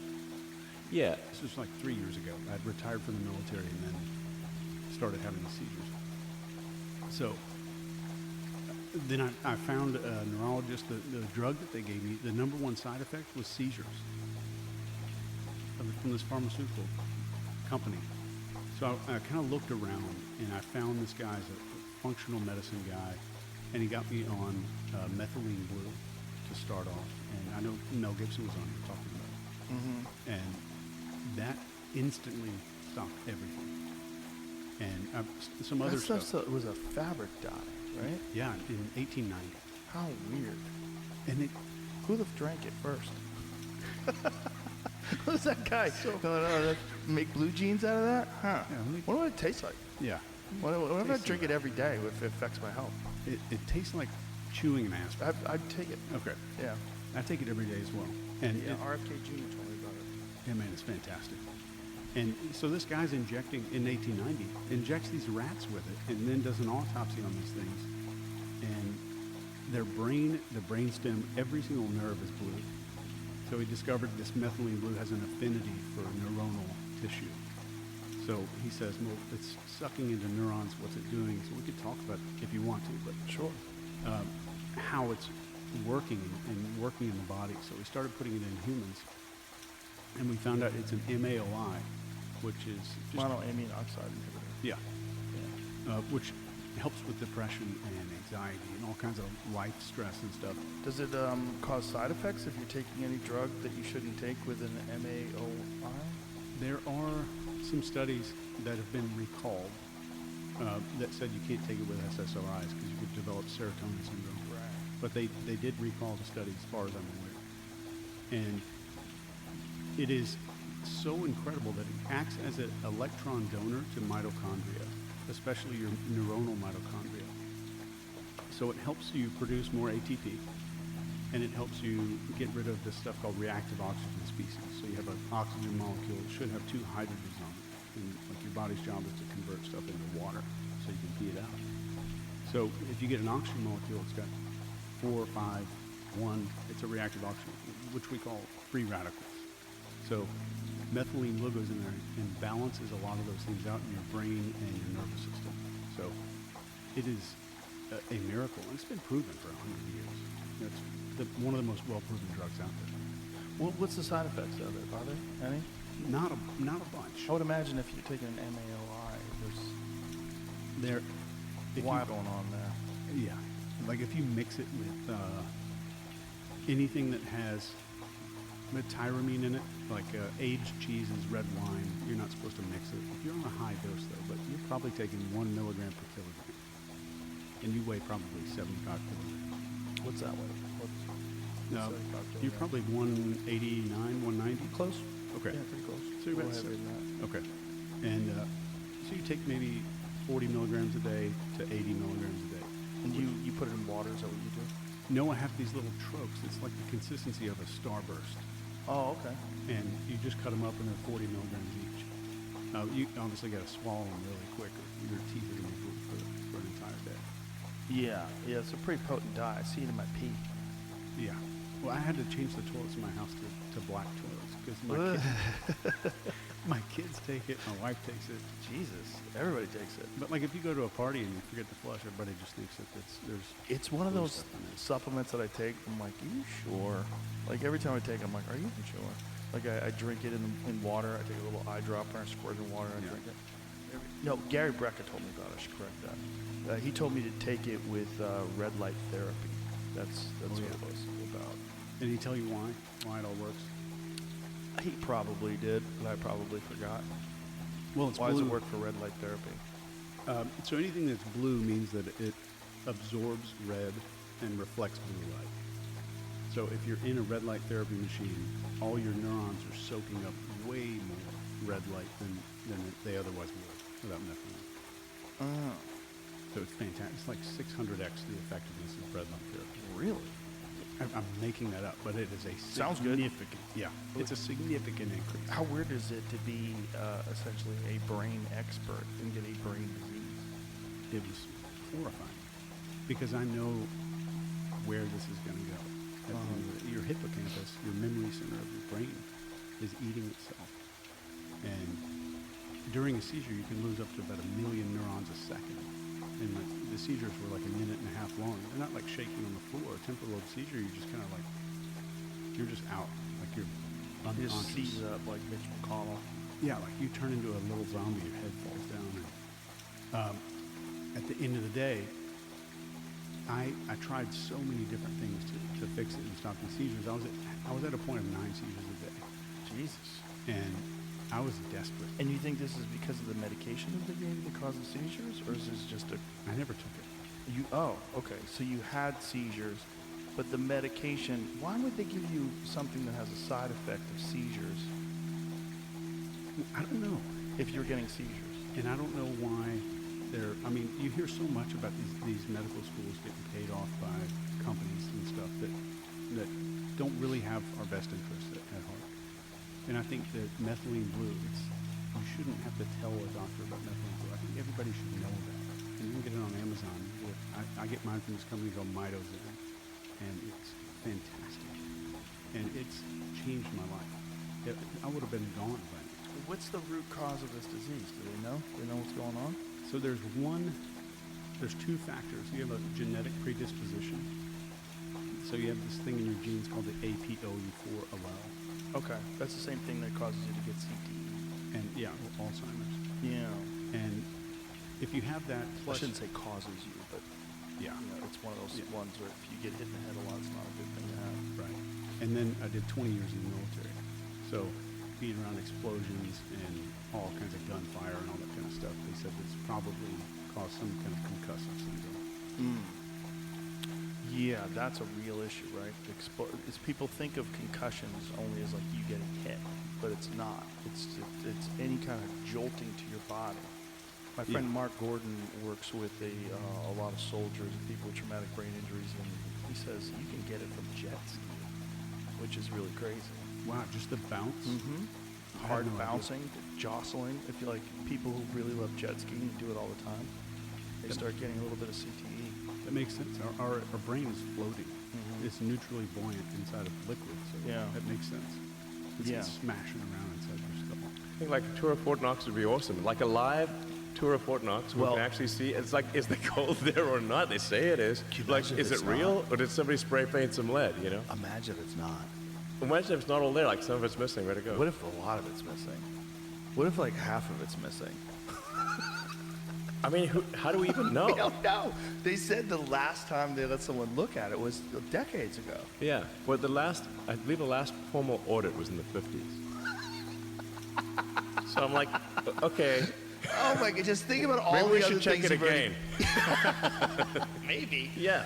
Think about all the other stuff that you pointed out. All the checks that just go out, the NGO payments, the Social Security people. Think about all that. Now apply that to the gold. No, absolutely. I just want to like emphasize the sheer madness of the government. It's just because they have like magic money computers that the checks never bounce to the federal government. Like, so you don't have the normal corrective mechanism that you'd have for a company or for an individual. The check's just always clear. The net result is inflation, which is effectively a tax on everyone. You know, like the Defense Department hasn't passed an audit in I don't know how many years. 7 years. Yeah, I mean, exactly. So it's like you'd have to be friggin' Chuck Norris like only Chuck Norris could get the Defense Department to pass an audit, you know, type of thing. That's the level of skill you need, you know. Well, that's what's so insane. If you bring it back to the idea that it's a business. Well, yeah. This would never be tolerated in any kind of functional business. Exactly. So, the Pentagon will like their accounting error, like the stuff that they lose in the couch cushions is like $20-30 billion a year. They don't know where it went. It's gone. Where'd it go? And it's gone. So it's so insane. It's insane. It's so insane. So that's why I say, like, even simple things like just requiring that that outgoing payments to the Treasury computer have a payment code and a comment of what the payment is about, and someone to call about the payment, I think will have a very powerful effect in stopping wasteful outflows and stopping fraud. Yeah, and here's another way to look at this. Imagine if there are people like you and the Doge team out there in the world. Imagine if one of those works for an organization like USAID or any other organization and has this understanding of how much is involved, but they have evil intentions. And they're entwined in this system for decades and decades, and they've built a career and all the entanglements that come with it, and they start moving around. You could probably do it easy. It sounds like the way you've laid it out. If you were a career person who's in there forever, who knew how everything works, and you were very clever, you could make some shit happen. And you could probably do it in conjunction with some people that you know that are forming an NGO. Hey, let's all work together. Yeah. And this is the resistance that you're facing. Yeah. I think it's the biggest scam of all time. This is not something you ever Like sought out literally to do. the biggest scam of all time ever. Of human history. Of human history, yes. Wow. I think you're right. Yeah. What else like it's could probably be better? $1 trillion scam. There's never been $1 trillion scam. Now, this is not something that you ever set out to do. This is not, you didn't have this as a career aspiration. This No. is not. Like, this is the most absurd outcome I can possibly imagine, actually. This is such a fascinating time because with this setup, the way it is right now, with Trump back in, after all that happened to him, and with you there, and with RFK Jr., and Tulsi, and Kash Patel, it's like, this is a wild time to find out what's really going on. That's like never happened before. This is nothing like the first term. No. Like the first term, he had a bunch of neocons in the cabinet, and there's a bunch of shady people that he didn't know, and he had to appoint all these different people. Maybe he got some bad picks. Now he's had 4 years to stew on it. Right. And with you guys all going through this, we're getting an understanding of the government that we've literally never had before. Yeah, this is a revolutionary cabinet. And maybe the most revolutionary cabinet since the first revolution. This is not a bunch of business as usual types. So this is why, like, some of the Senate confirmations are quite challenging, is because when you try to appoint people who are going to change the system, the system doesn't want to let them through. But it's fascinating because it's like the vampires all out themselves. Like now everybody knows who the system is. Like if you're just lying openly about USAID and then they come and hear you talk on a podcast and explain what's really going on, like he's starving mothers. There's mothers that can't get food. Totally false. That's all you're hearing. Yeah. That's no one's talking in any of these mainstream liberal talk shows. No one is talking about all this fraud and waste. Yeah, because we're cutting off their graft mission. So that's what they're upset about. That's the real thing they're upset about. Canelo apparently had made a deal with Jake Paul to fight Jake Paul. Ridiculous. Ridiculous, but I bet it was for a significant amount of money. Still ridiculous. Yeah, but fun. I'd watch it. Look, Jake Paul wants to test himself against actual, not just world champion, but one of the greatest of all time. He would be, if Canelo really fought and it wasn't fixed, Jake Paul would not survive 45 seconds. I don't know about that. I think it would take a few rounds. Really? But yeah, first of all, Jake is a lot bigger. Jake's a lot bigger. But what weight would they fight? Well, I don't think Jake is getting anywhere lower than 205 pounds. He's a huge guy. But so Canelo would let him fight at 205? I think that would be the case. I think Canelo, when he got to 175, when he was fighting light heavyweight, and he still fluctuates between 68 and 75, I feel like he probably weighs 190 when he's walking around. So he would probably weigh 190. And Jake would weigh over 200. They would probably fight either at cruiserweight or they would fight at heavyweight. But didn't Tommy Fury take Jake Paul? No, he beat him, but it was a very good fight. It was a very good fight. But that's what I'm saying. But Tommy Fury versus compared to Canelo, right? Different levels. Yeah, no doubt. Look, who's favored for sure? The greatest of all time. I mean, one of the greatest boxers of all time, Canelo Alvarez. He's the favorite. But I'd like to see what happens. It would be crazy. I like a little freak show every now and then. Well, as I do far too. as like, would you like to see? I if like Jake a lot Paul- of freak show. Look, if Jake Joe. Paul wants to fight for the title, I would like to see him beat top contenders in the light heavyweight division or whatever division he chooses to compete at, and then eventually fight for a title. Yeah. But are the fights even real? Like the Tyson fight. Like I saw video breakdowns of Tyson not throwing punches early on in that fight. I don't know if you watched any of those videos where like there's a left hook is 100% available. Tyson on in training 99% of the time releases that punch and he held that. Like, do you think that was that a real fight? It looked like sparring to me. That's what it looked But like. like with an arrangement beforehand? Like, I wouldn't want to speculate because I haven't talked to anybody about Right, it. But okay. my educated assessment, agree. yes. Agree. It looked like sparring. It didn't look like a fight. And you think if Canelo and Jake Paul agreed to do it? I don't think that would be that. I think that would be a fight. That would be a fight. That would be a fight. Like a sanctioned, Yes. real, not It an would ex- have to be a fight. Yeah. Like I 12 don't think Canelo Alvarez is making any agreements where he's not going to knock you out. Well, he's He not doesn't- taking the fight though, right? Well, this is what happened. So they had this agreement, and Jake Paul actually told me about the agreement when I met him at the inauguration. We were talking about it, and I was like, "Holy, that hadn't been announced yet." I was like, "That's crazy." And then Turkey came along and said, "All that, let me throw some money at you," and said, "Stop with all this bullshit. You need to be fighting the greatest fighters in the world right now. You need to be fighting Benavidez. You need to be fighting Terrence Crawford." Well, we found just with a basic search of the Social Security database that there were 20 million dead people marked as alive. But were they getting money? Some of them are getting money. What percentage of them? It isn't clear. We're actually trying to run this through. I was trying to get an answer right before the show. What it looks like is that most of the fraud is not coming from Social Security payments directly, but because they are marked as alive in a Social Security database, that they can then get disability, unemployment, sort of fake medical payments, and other things because they're marked as alive in the Social Security database. So it looks like it's a bank. The fraud is a bank shot essentially. They bank shot into Social Security. They just do an "Are you alive?" check, and then get fraudulent payments from every other part of the government. Oh.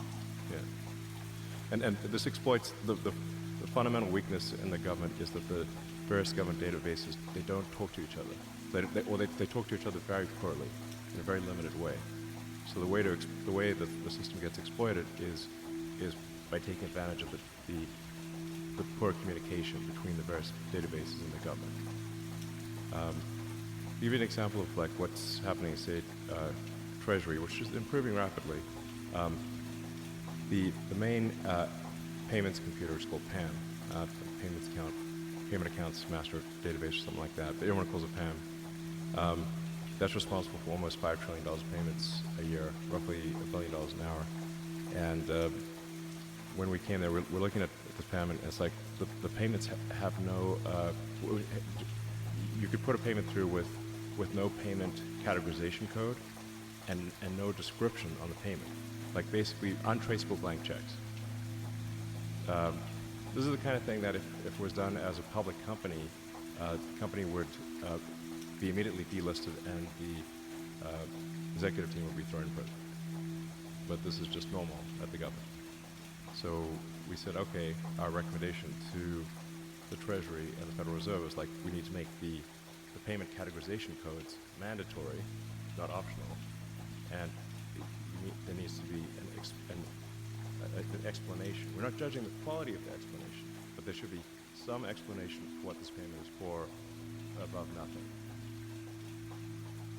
That's a radical change to the system that is being implemented now. My guess is that probably saves $100 billion a year. Jesus Christ. That's well, I might rough order of magnitude. Where was that money going? Well, so this is where you get into the sort of gray boundary between waste and fraud. If money is sent to a person or organization from the government,